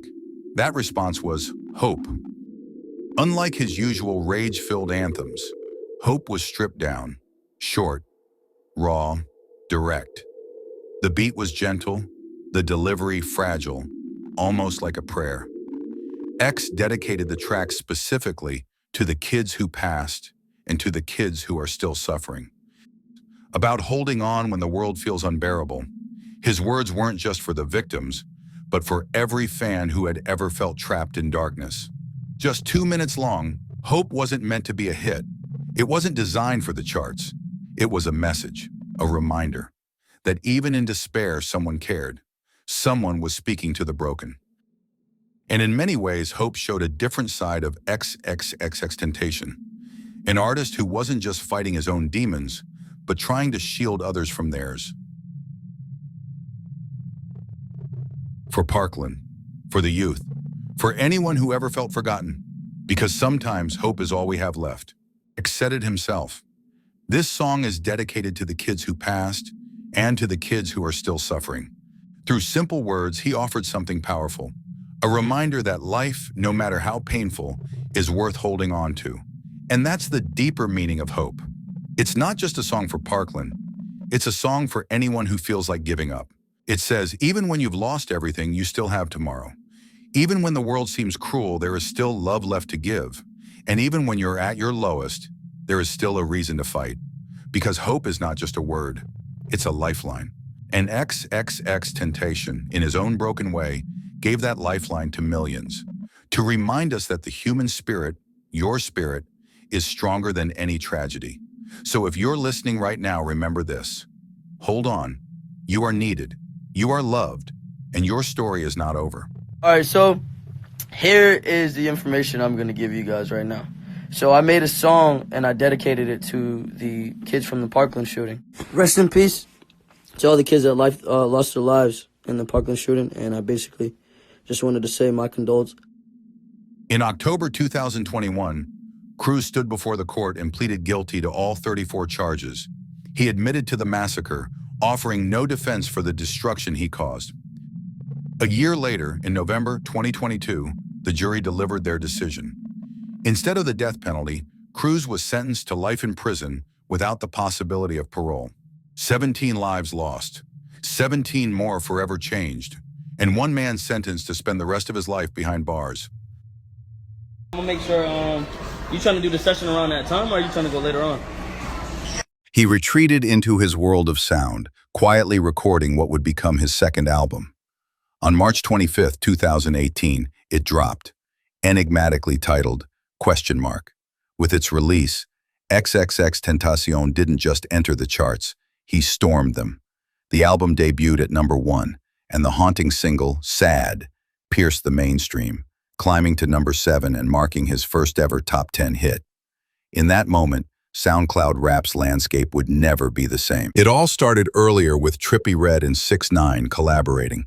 Songs like Polls 1469, 2017, showed they could make hits together.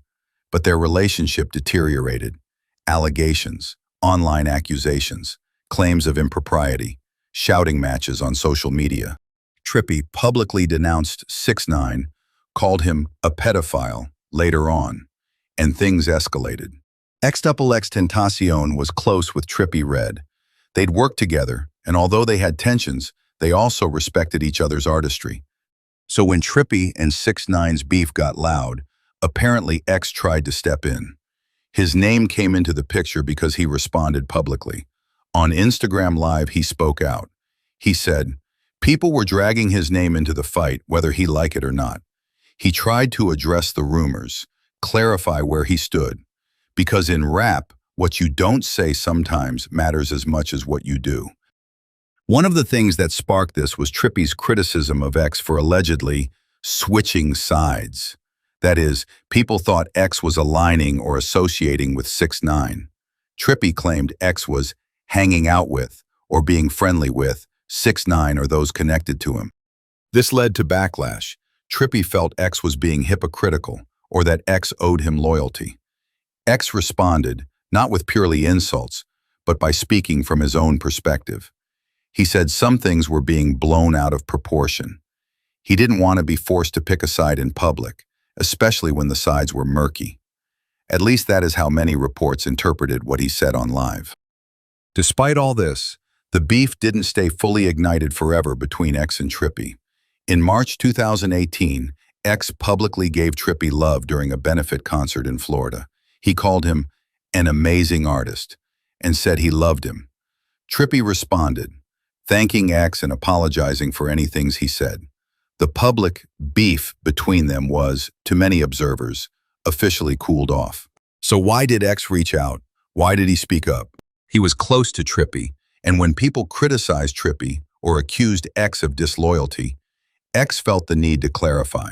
In the rap world, being with one person or another can affect how fans, peers, and industry view you. It seems X didn't want to just fuel the fire. He wanted things to cool, to reconcile. He used platforms like Instagram Live to speak his truth.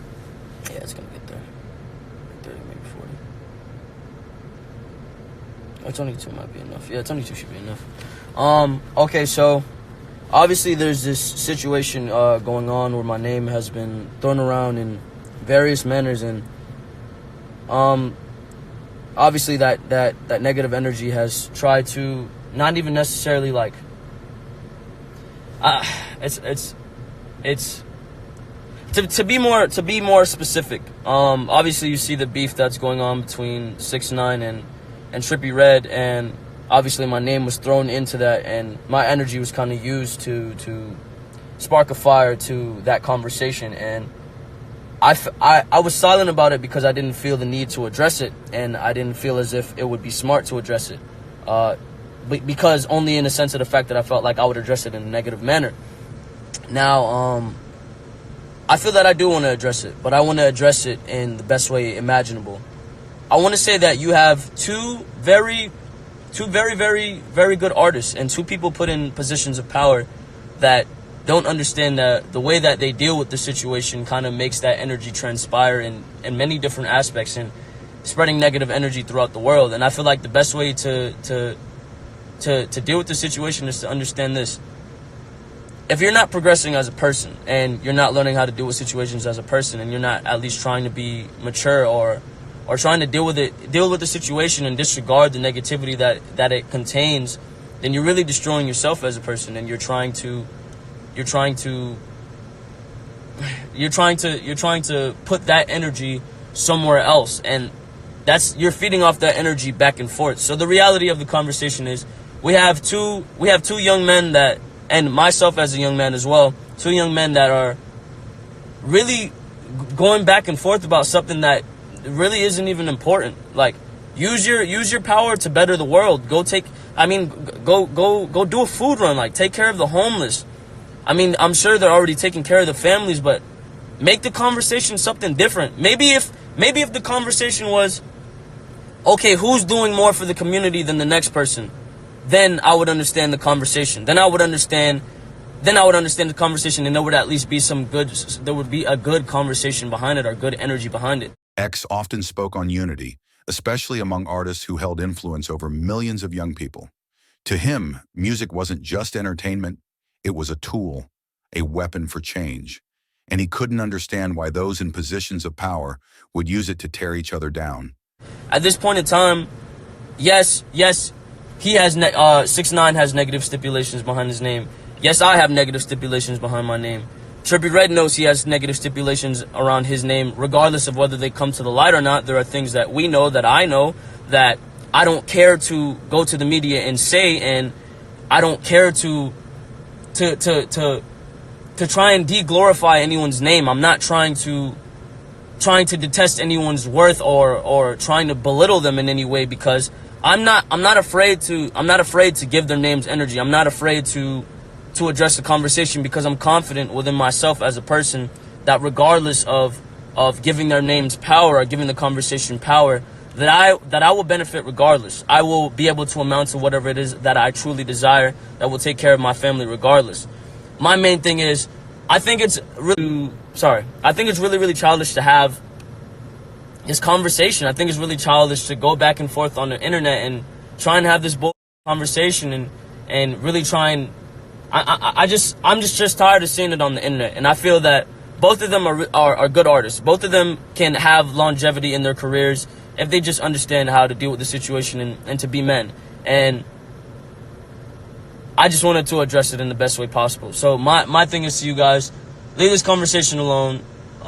Be the best artist that you guys can be. Do something for the community. Make yourselves look better. Make yourself, if you wanna reap all the glory, do something for the community. Be the best person that you can be.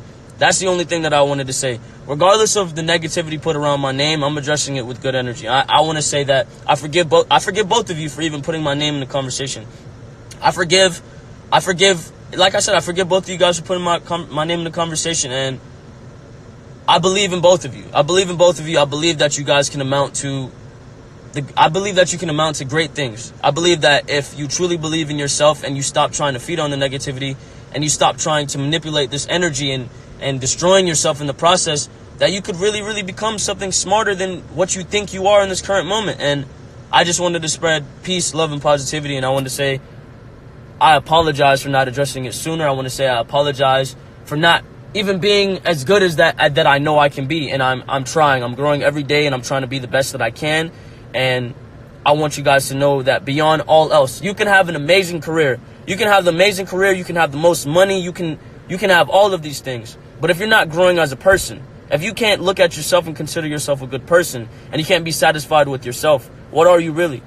People see us and they glorify our positions, and they think that every celebrity is an amazing person, and they kind of dehumanize them in so many different ways, and they expect them to act accordingly, to act almost perfect. And if that's the standard, and if we're supposed to meet that standard, then I really want to say that this back and forth bickering about who's, excuse my French, who's bigger and whose cloud is bigger and who has the most clout and the reality of the conversation is it's childish. And I believe that both of you can deal with it far better. I don't believe that you should throw my name in there and trying to bring up a negative point in my past to try and feed your conversation. And I just really don't approve of it.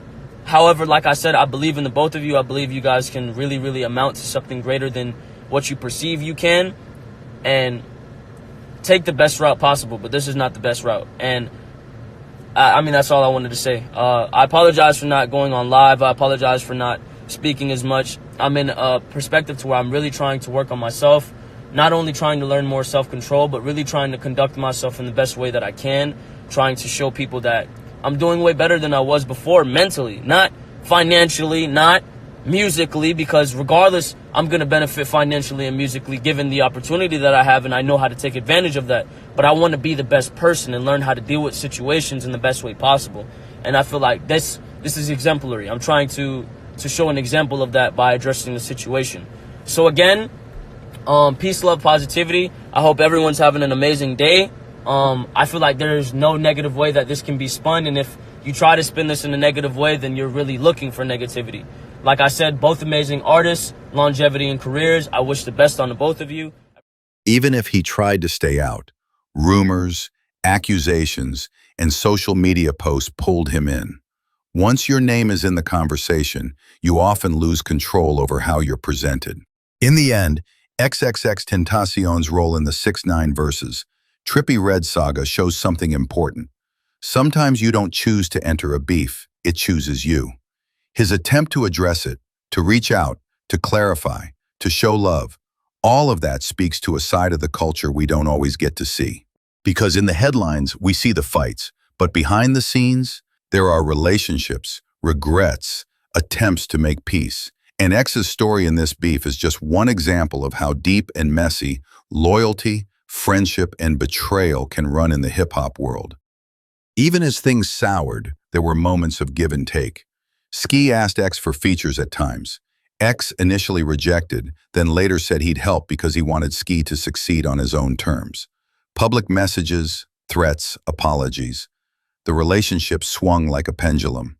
Their last big public moment together was Rolling Loud 2018, a performance that looked like reconciliation, but many now say parts of it were staged. Still, they hugged on stage, shouted, "I love you," and fans held that moment dear. Yo, what the do-rag on? Yo, bro, I love you, bro. I love you too, friend. I love you, bro. All right, let's say worst thing comes to worst, I die a tragic death or something, and I'm not able to see out my dreams. I at least want to know that the kids perceived my message and were able to make something of themselves and able to take my message and use it and turn it into something positive, and to at least have a good life. I at least, if I'm gonna die or ever be a sacrifice, I want to make sure that my life made at least 5 million kids happy, or they found some sort of answers or resolve in my life, regardless of the negative around my name, regardless of the bad things people say to me. I don't give a Because I know my goal in the end, and I know what I want for everyone, and I know what... I'm on the phone with my mama. Say hi, mama. On June 18th, 2018, that morning, X called his mother. He told her he was heading out to buy a motorcycle. She urged him to bring security. X refused, saying they would take too long. Instead, his mom insisted he take his uncle, Leonard Kerr, so at least someone could drive the BMW home. So that afternoon, X and his uncle went to Bank of America, withdrew the $50,000, and packed it into the Louis Vuitton bag. Then they drove off in X's black BMW i8, a futuristic supercar worth over $120,000. But they weren't alone. A black Dodge Journey shadowed them, keeping close, tracking their every move. When X stepped into Riva Motorsports, two of the men, Dedrick Williams and Robert Allen, followed him inside. They weren't browsing, they were watching, their eyes locked on the LV bag. Their suspicions were confirmed. Williams even purchased a black mask across the street, proof this was no random encounter. After circling the dealership, the two slipped back into the Dodge, ready to make their move. X, meanwhile, couldn't find the motorcycle he wanted, so he and his uncle returned to the car. Sitting in the driver's seat, X scrolled his phone, unaware of the trap closing in. By 3:55 p.m., he decided to leave. As the BMW rolled toward the exit, the Dodge suddenly cut them off. Two men, Michael Boatwright and Trayvon Newsom, burst out of the SUV, guns drawn. The ambush had begun. X's uncle panicked, leaping from the passenger side, running for cover. Witnesses later described the chaos, voices raised, weapons aimed, X refusing to back down. He fought for the bag, unwilling to let it go. But resistance came at a cost. Shots rang out, echoing through the lot. In seconds, Xxxtentacion slumped over the wheel of his BMW, fatally wounded.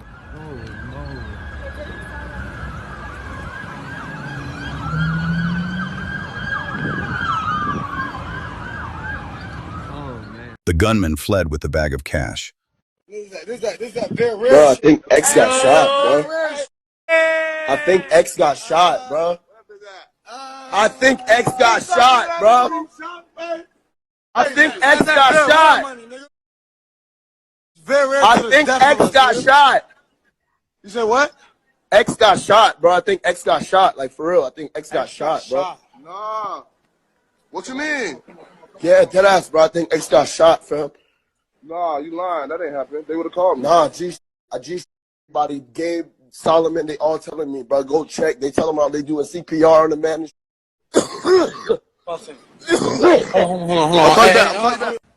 Later, they flaunted their haul, taking pictures with stacks of bills, high on adrenaline and arrogance. But their celebration didn't last. Within days, detectives had surveillance footage, social media evidence, and eyewitness testimony. All four suspects were under 23 years old, young men who thought they'd pulled off the score of a lifetime. Instead, they'd left behind a murder that shocked the world. So was this ever just a robbery? Or was it something darker? A setup too precise to be coincidence. On June 18th, 2018, a star was silenced. But the questions surrounding Xxxtentacion's death still echo to this day. Xxxtentacion was more than an artist. He was a soul that could never be duplicated. His voice carried the weight of pain and the light of hope, reaching hearts that felt invisible. He was a rare flame, burning bright and gone too soon, leaving behind echoes that will never fade. The world will forever miss him, forever ache for what could have been. He was a once-in-a-generation spirit, a legend whose music still heals, still cries, still breathes life into broken places. A light that burned too bright, gone too soon. Xxxtentacion wasn't just an artist. He was a heartbeat for the broken, a voice for the lost, a soul the world will never see again. He will forever be missed, forever be mourned, and forever live on as a legend carved into our hearts. Though he's no longer here, his presence will always be felt, and his memory will live in the hearts of millions who will never stop missing him.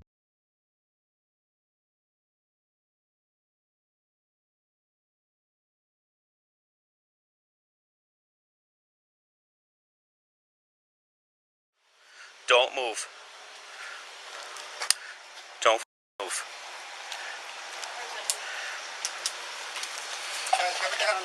10-4, we just need hands. Authorities zoomed in on one man in particular, 22-year-old Dedrick Devonshea Williams.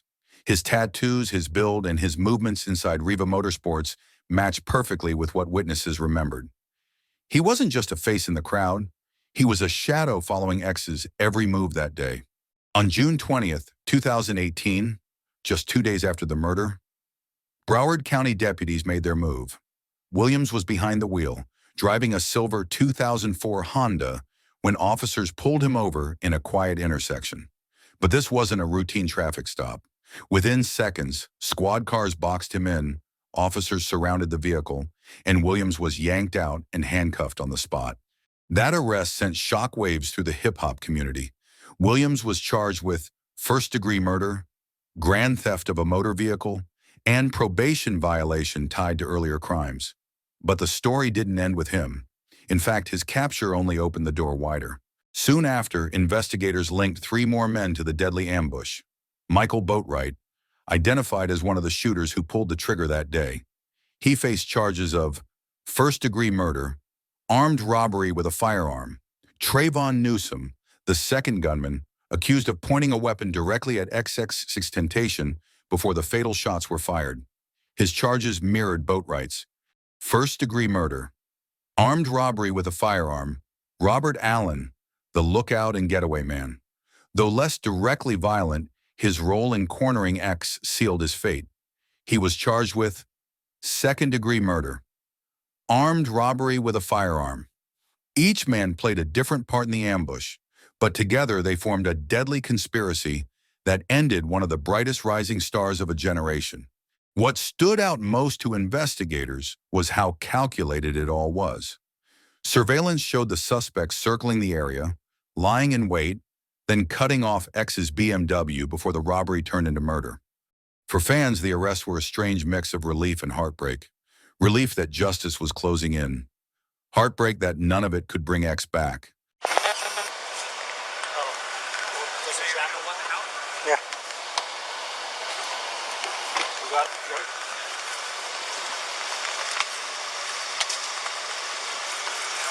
Kick your feet up, man.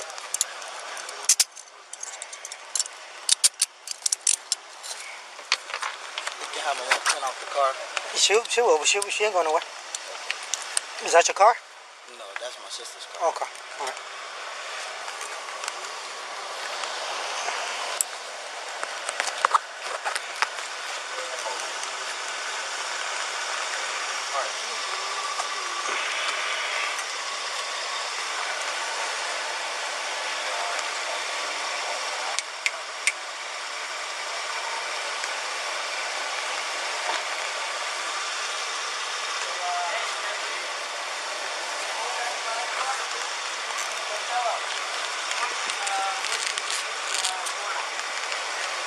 Anybody else in the house? Nobody. Nobody else? He's claiming there's no one else in the house.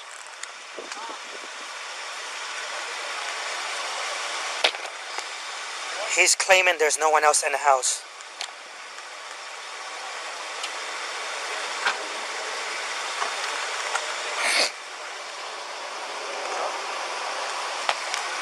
Careful.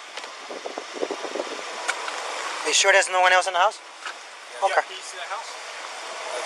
My mom had it. She was just about to open the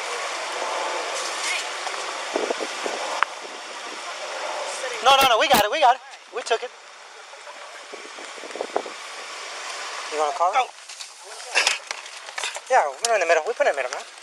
Ouch. You good? You good? Yeah. Dedrick? Y'all gonna let me call my sister? Hey, you coming or not? No, it's not. I don't want to fuck everything up. I'll meet you guys then. Okay. Do I have everything? We sure hope so. My cuffs. Can I borrow your cuffs? Yeah. Just give me those. They're the same shit ones that they give us, right? Smith & Wesson? They're not shit. Those are good.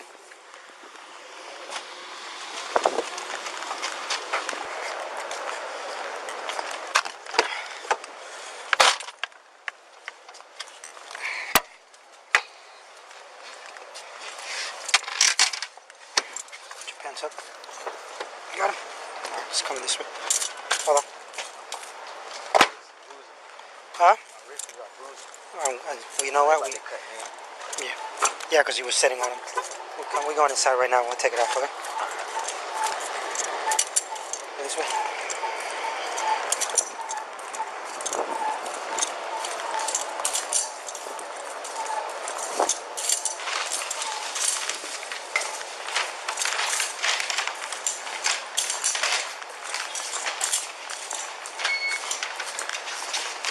Ariana said, "My brother's death was definitely an inside job. It was so calculated. Somebody knew exactly where he'd be and exactly when he'd be leaving. There was no drama at that time, no beef with anyone. So why? It had to be for financial gain. What could be more important than a life? They even went as far as stopping me from visiting his gravesite, trying to break me down, keep me afraid. It's not right. It's evil. I want everyone to remember the real X, a young man who was trying to change. He wasn't perfect, but he was beautiful inside. That's how I'll remember him." Just a few months after X's death, on January 26, 2019, his girlfriend Genesis gave birth to their son, Xxxtentacion Onfroy. The name Xxxtentacion was chosen by X himself before he passed. He explained it meant a different state or next universe of thought. What's powerful about this is that X was always talking about growth, energy, and a new way of thinking, and he passed that vision down to his son through his name. Despite X not being there physically, his mom, Cleopatra, and Genesis have raised Xxxtentacion surrounded by love and reminders of who his father was. Fans often say that Xxxtentacion is living proof that even though X's life was cut short, his dream of creating something that would outlast him came true. At the time of his death, reports say his estate was worth over $50 million. His mother, Cleopatra Bernard, was placed in charge of handling his assets, including the Bad Vibes Forever record label. In January 2019, X's only son, Xxxtentacion Onfroy, was born. His mother, Genesis Sanchez, soon entered a custody dispute with Cleopatra. The two went to court over guardianship of Xxxtentacion and how his father's estate would be divided. By 2020, they reached a settlement, creating an irrevocable trust for Xxxtentacion, securing his financial future. 2019 to 2020, Corey Pack steps forward. Xxxtentacion's half-brother, Corey Pack, was revealed to be a 25% beneficiary of X's trust, alongside another half-brother, Aiden Kerr, who also received 25%. Cleopatra and the Bad Vibes Forever LLC kept the other 50%. But this arrangement quickly became the center of conflict. Corey and his mother, Jody Cavney, began questioning Cleopatra's management of the estate. Corey Pack's mother filed a lawsuit on his behalf. She accused Cleopatra Bernard of transferring more than $11 million in estate funds to herself through holding companies she controlled. The claim was clear. Corey wasn't getting what X intended for him. Corey personally filed another lawsuit in Broward County, Florida. This time, he accused Cleopatra of trying to defraud, delay, hinder, and frustrate his attempts to access his rightful inheritance. Court documents confirm that Corey is entitled to 25% of X's estate, but he alleged Cleopatra was moving assets into other companies to cut him out. Corey Pack revealed something personal. His key to X's mausoleum no longer worked. He said he was locked out of visiting his brother's resting place, a move he claimed happened on the anniversary of X's death. The revelation added more emotional weight to the already bitter family feud. No final resolution had been announced in Corey's lawsuits. Reports indicated that Cleopatra continued to control the Bad Vibes Forever brand, while Corey kept pursuing his claims for financial transparency and damages. The family divide grew deeper, with Genesis and Xxxtentacion on one side, and Corey fighting his own legal battles on the other. As of 2025, the lawsuits between Corey Pack and Cleopatra Bernard are still unresolved. Corey is still pushing for an accounting of all estate assets, while Cleopatra maintains her control over the business empire X left behind. Meanwhile, Xxxtentacion is now 6 years old, growing up with the trust established for him. Fans continue to debate whether X's legacy is being honored or torn apart, by the ongoing family battles. Xxxtentacion's story didn't end in 2018. His name, his music, and his fortune are still at the center of a family war in 2025. Do you think X would be proud of how things are being handled? Or would he be heartbroken to see his family in court? Let me know what you think in the comments. On November 15th, 2017, the music world was shaken when Gustav Elijah R., better known as Lil Peep, tragically lost his life at just 21 years old. A rising star in the emo rap scene, Peep blended punk, rock, and hip-hop in a way that redefined underground music. His passing left fans and fellow artists heartbroken. Months later, another young icon, Xxxtentacion, paid tribute in the best way he knew how, through music. X recorded a verse for Falling Down, a track originally titled Sunlight on Your Skin, that Lil Peep had made with I Love McConan. After Peep's death, Xxxtentacion jumped on the song, adding his own reflections about Peep and the pain of losing someone too soon. Released posthumously in September 2018, Falling Down became a haunting collaboration between two artists who never got the chance to meet in person. The track went platinum, serving as a reminder of their impact and how both left the world far too early. You know? That's when you because your remorse kind of makes you check them out. I was like, yo, if I would have watched interviews sooner, bro, we were so alike. And it kind of almost bothers me, cause I was talking to Nick, and he was telling me yo, Peep actually remember how I was telling you he was influenced by me, and I could tell in different ways because we had the same, bro. He would get the same tattoos and that. And Nick told me, he was like, yo, the last time before he died, when he was down here, bro, he was asking about you, bro. And that to me was yo, are you serious? He's like, yeah. He was like, yo, he was asking how are you, what type of person you are, and do you stay down here, da da da. And I'm like, are you serious? He's like, yeah. So that to me was hella weird. It's divine. It's divine to me. Yeah. But I really want to. No, you guys will talk to each other someday, you know. First, Ski Mask and Peep. The two actually linked up on a track called New World Order in 2017. But behind the scenes, tension. Ski stayed at Peep's house, and when some of his clothes went missing, he blamed Peep. Later, it turned out a friend of Peep's took them, but the damage was done. That trust never came back.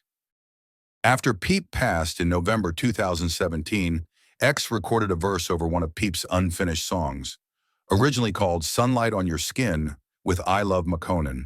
The remix dropped as Falling Down in September 2018, and it blew up, hitting number 13 on the Billboard Hot 100, but not everyone was celebrating. Peep never heard the XXX feature because it didn't get made until after he was gone. He explicitly rejected XXX for his abuse of women, spent time and money getting XXX's songs removed from his Spotify playlist, and wouldn't have co-signed that song. Don't listen to it. Shit is people trying to make money off of him. He never would have signed up for that. He did not like Xxxtentacion. I know a lot of fans cross over, but this is dead fucking wrong. If you have an ounce of respect for him and the person he was and his politics, ignore it. Please. So, Cuddy, that's a Mike Will Made It beat, just so you know. All XXX fans are fucking stupid. For real, all of you guys that message me are assholes, argue, try to call me names, call me. You say you're gonna beat me up? I would love that. Beat my ass then. Brooklyn, Quincy Street. Peep's closest friends, producer Fish Narc and Lil Tracy, were furious. They said Peep never wanted to be linked to X, that he openly rejected working with him. To them, the industry wasn't honoring Peep. They were exploiting him. Fish Narc even called it fake love, saying it rewrote Peep's legacy. Lil Peep stood for something real. Misunderstood friendships, unfinished songs, and industry moves after his death all became part of his story. That's why Falling Down still divides fans today. Was it a tribute or a betrayal? Some of y'all understand. Oh, side note. You know when Peep died, Peep was in GBC. That's the crazy part.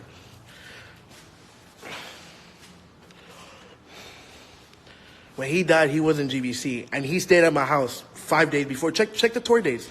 Check and come more when you're sober tour dates. It was Miami, off day, Atlanta, and then from Atlanta they were gonna go this way, and then Tucson when that shit happened. Crazy. I was one of the last people to talk to him. wasn't GBC, whose fucking word are you gonna take? Doesn't make sense. Go check his bio. GBC still there.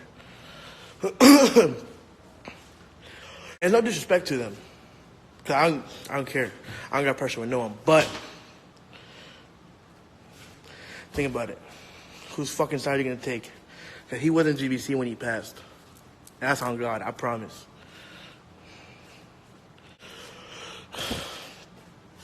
And this is the crazy thing too.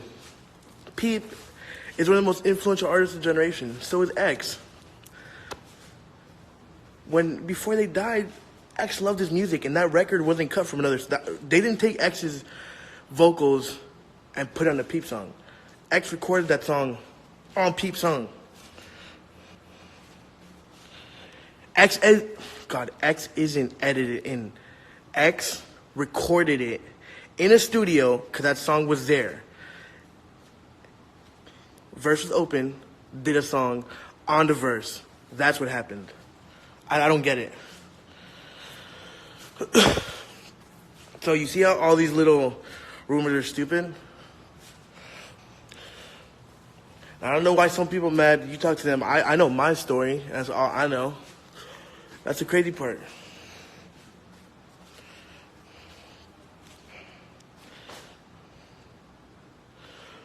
It's crazy. I don't get it. Enjoy the music. Like, music brings everyone together. Go read McConaughey's post. Actually, read what he Instagram posted. The music brings everyone together. Go do it. And I keep it a bug. I don't lie. I don't need to say shit for clout, money, nothing. Someone say making, but how the fuck I'm making bread off this shit? Y'all crazy. Good thing. And it started for the day one supporters in here. If y'all remember this shit. This all started way back when all that clothes got stolen from Ski Mask. You remember?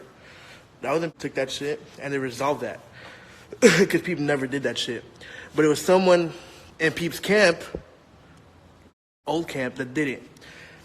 So don't correlate scumbags with Peep. You get me? That's how all this fucking beef started. If y'all remember it. This all started way back when all that clothes got stolen from Ski Mask. You remember? That was when people took that and they resolved that. Because people never did that. But it was someone in Peep's camp, old camp, that did it. So don't correlate scumbags with Peep. You get me? That's how all this beef started, because a lot of you weren't in the loop.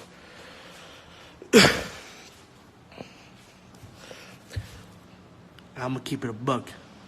I say only the truth and what I know. But shout out McConan, awesome dude. Peep, awesome dude. X, awesome dude. You gotta keep good energy flowing. Negativity. I wouldn't say negativity, but fall back. And people saying, label. Shut the fuck up. Like, you ain't take label money. That's crazy. Y'all saying that's what I don't get. People out here selling records and doing this and doing that, then say label so they don't look like a piece of shit. But you getting money off it, so talking about. You profited off it. From Fat Nick's perspective, music was never just about clout. It was a business, and that's something Lil Peep understood deeply. Nick said in an interview that he genuinely liked Peep's music, not just as a friend, but as a fan. I don't get it. I don't get it. People are stupid.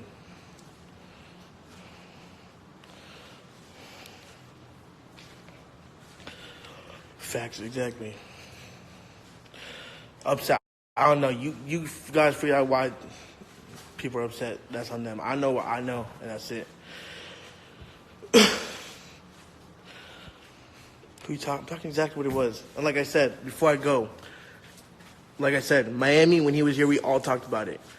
I talked to people about the whole X situation. All the rumors online, all that bullshit. And what happened? X died, everything, out the goddamn court case. Don't believe rumors on the internet. It's crazy. Spill the tea about, I don't gotta spill shit. But just know. Because everyone talking that hot, but he wasn't GBC when he died. I promise you that.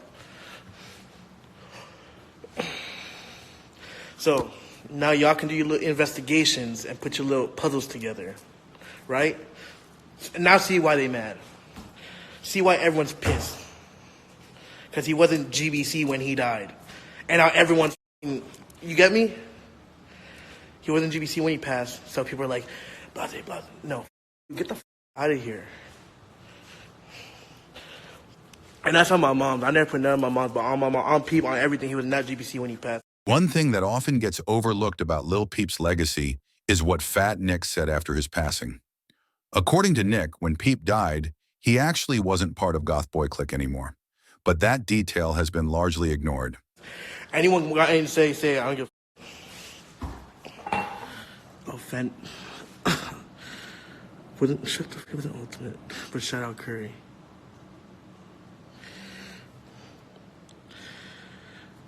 Ain't no man at me. I speak nothing but the truth and nothing but the truth.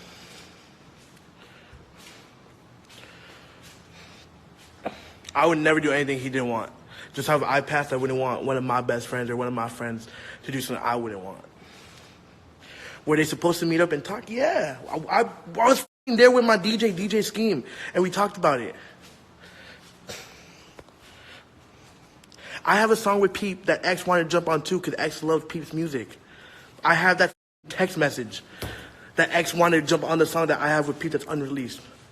X loves Peep's music. So y'all coming saying they had beef. No, that beef didn't start like that. That beef started when clothes got stolen from Ski Mask by someone in GBC. And then that person in GBC blamed it on Peep. And that's how all that started. You get me? But all that cleared up. Hold on. And all that got cleared up.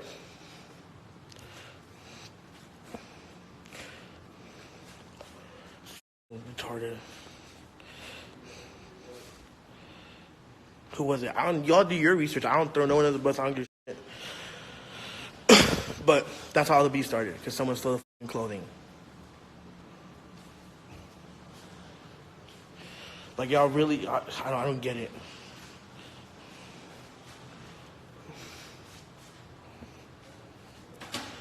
But I'm out. I gotta go pack. I gotta go to a festival in Chicago. But do your research. Actually, go do your research on all that clothes stealing. Ski was close with X, and at one point he stayed over at Lil Peep's place. But when he left, things got messy. According to people close to the scene, Ski's clothes and belongings went missing. Fans say that incident sparked real tension between Ski and Peep. And because Ski and X were so tight, that tension carried over. X never connected with Peep, and Peep never connected with X. They were two of the biggest names in the underground, but on opposite sides of the scene. Go on Twitter and do your research way back. Like when you search Ski Mask and Peep, and you're going to see who really took the clothes, and then put the pieces together. According to Nick, it wasn't about throwing anyone under the bus. He said he wasn't here to stir drama, but the facts are there for anyone willing to look. He pointed to one moment that changed everything. Ski Mask, the slump god, stayed at Peep's place, and when he left, some of his clothes and belongings went missing. That incident, Nick explained, wasn't just about missing clothes. It created real tension. Fat Nick revealed that Peep wasn't even on good terms with Goth Boy Clique when he passed. That chapter of his life had already closed, and yet fans still remember him as the face of the group. Then came the close. Ski Mask, the slump god, stayed at Peep's place, and when he left, some of his clothes went missing. Fat Nick said that moment wasn't just about stolen belongings. It sparked real tension, a divide that carried over to Peep and X. In the wise words of Fat Nick, know the story, don't just speak out of your ass when you see something. That's interesting. So, like, recently we saw, like, you definitely, you spoke up against, like, Xanax.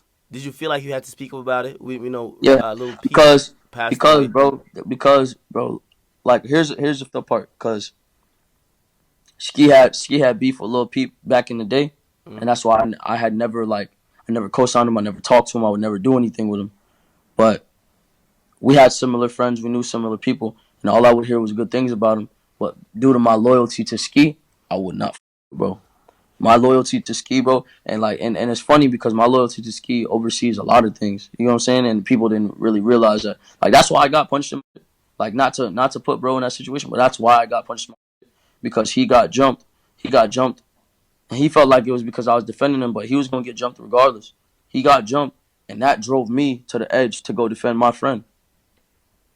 And then you saw I was stuck by myself, dealing with it by myself, you know? So, with Lil Peep, the reason I felt the need to say something was because I felt a form of guilt. I felt not only a form of guilt, and I wanted to, the word is not reconcile, but I wanted to fix that. I wanted to fix that feeling in a proper way. Not in some clout way, not in some, like, okay, how can I look at this man's death and apply that to my fan base? How can his energy live on through my fan base? How can I get his death to be something positive rather than a bunch of people calling him a druggie? Okay, I'm going to get these kids to stop doing fucking Xanax. Do you look at, and I don't know how much you examine other artists who or what they do with their art, but a lot of your peers, they push that drug, man. Like they push drug use. They glorify it. They show it on social media. Now, I think everybody kind of chilled a little bit, but like a couple months before. Why do you think they chilled? Well, it's a wake up call, right? Nah. Nah. Why do you think they chilled? I wouldn't say his death was a wake up call. I say these kids are saying Xanax because I told them to say Xanax. I told these kids to stop doing drugs, and they listened. Do you think you got that power? Yes. Yeah, I'm not gonna lie. This is the first time. I mean, shoot, even Lil Xan is changing his name from Lil Xan. Like he's now Diego. You know what I mean? And I commend bro for that. And when I talk, I think I had talked when I had talked to him. I'm pretty sure I told him, I'm like, yo, I just want you to make sure you do something positive with your wave. Cause I be talking, bro. One thing about me, I'm not a groupie, bro. I'm not no groupie, bro. I don't feel the need to, like, if I have a conversation with somebody, I don't feel the need to screenshot and put it online. Xxxtentacion wasn't just changing music. He was living like a superstar. His garage was stacked with luxury cars worth nearly $1 million. And wait until you hear about his favorite ride. It'll blow your mind. Let's count down his 6 most legendary cars, from the least expensive to the crown jewel. Kicking things off at number 5, we've got the Mercedes-Benz Sprinter van. At a solid $50,000, this wasn't about horsepower or speed. It was about moving like a boss. Roomy, practical, and perfect for travel, it was X's way of bringing comfort on the road. Who is this? Who is this man? Who is this? At number 4, we step it up to the futuristic BMW i8. Price tag? A whopping $150,000. This wasn't just a car, it was a spaceship on wheels. Sleek doors, hybrid power, and insane styling. Best part? This was X's absolute favorite ride.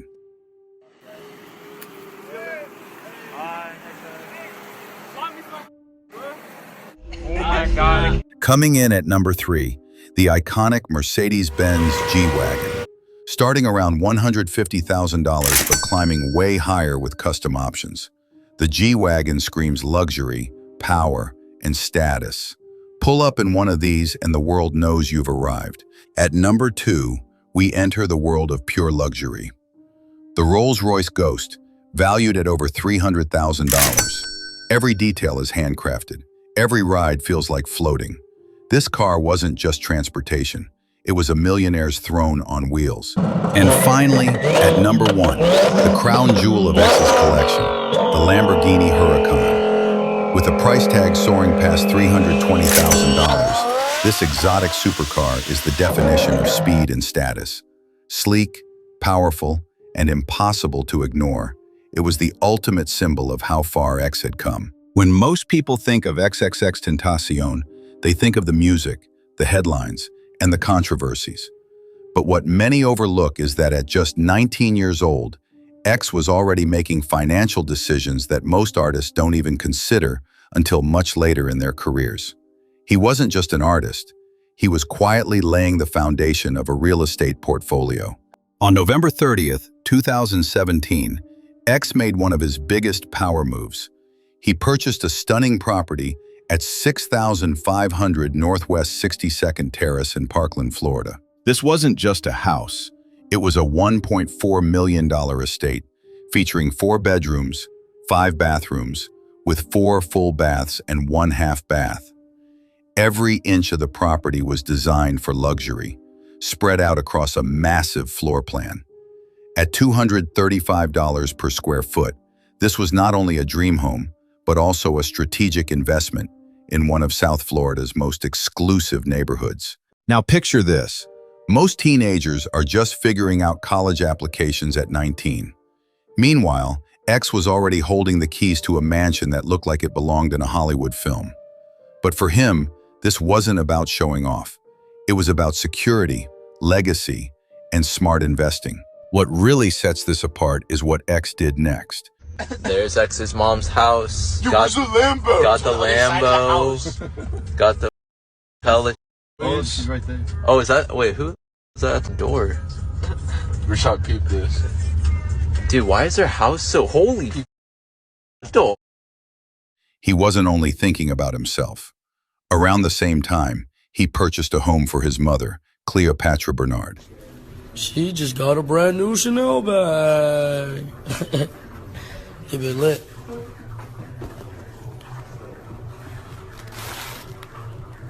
Diamonds on me red and they blue, no zit, no crep, sorry. And he didn't stop there.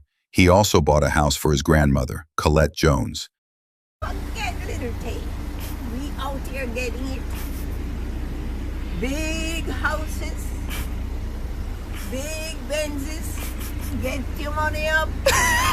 For a young man who came from a tough background, these weren't just real estate deals. They were symbols of love and generational wealth. A way to make sure the people who raised him never had to worry about stability again. We're at Naples, in the kitchen here. That's your mother. Come to Naples. I'll be signing.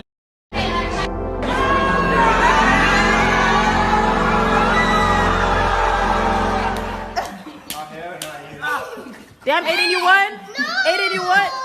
Johnny's a traitor, bro. Johnny's a straight traitor.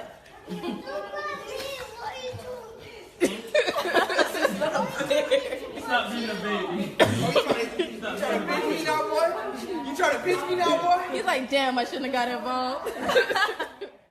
All right, let's say worst thing comes to worst. I die a tragic death or something, and I'm not able to see out my dreams. I at least want to know that the kids perceived my message and were able to make something of themselves and able to take my message and use it and turn it into something positive and to at least have a good life. I at least, if I'm gonna die or ever be a sacrifice, I want to make sure that my life made at least 5 million kids happy, or they found some sort of answers or resolve in my life, regardless of the negative around my name, regardless of the bad things people say to me. I don't give a because I know my goal in the end, and I know what I want for everyone.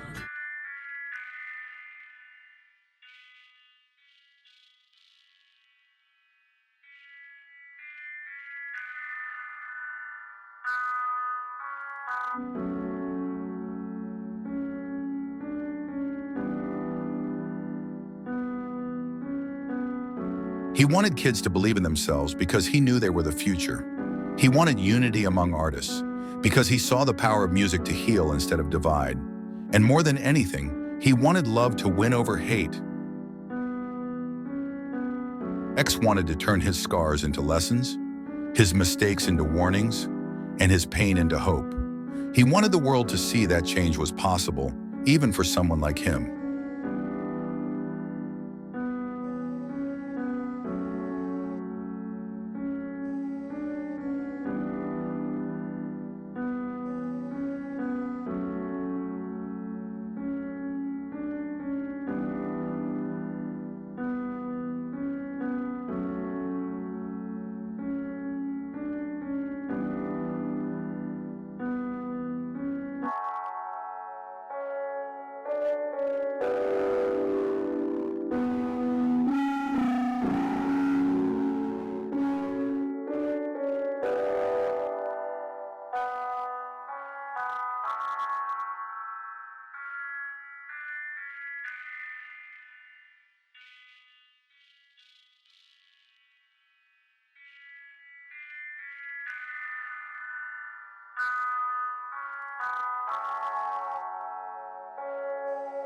Good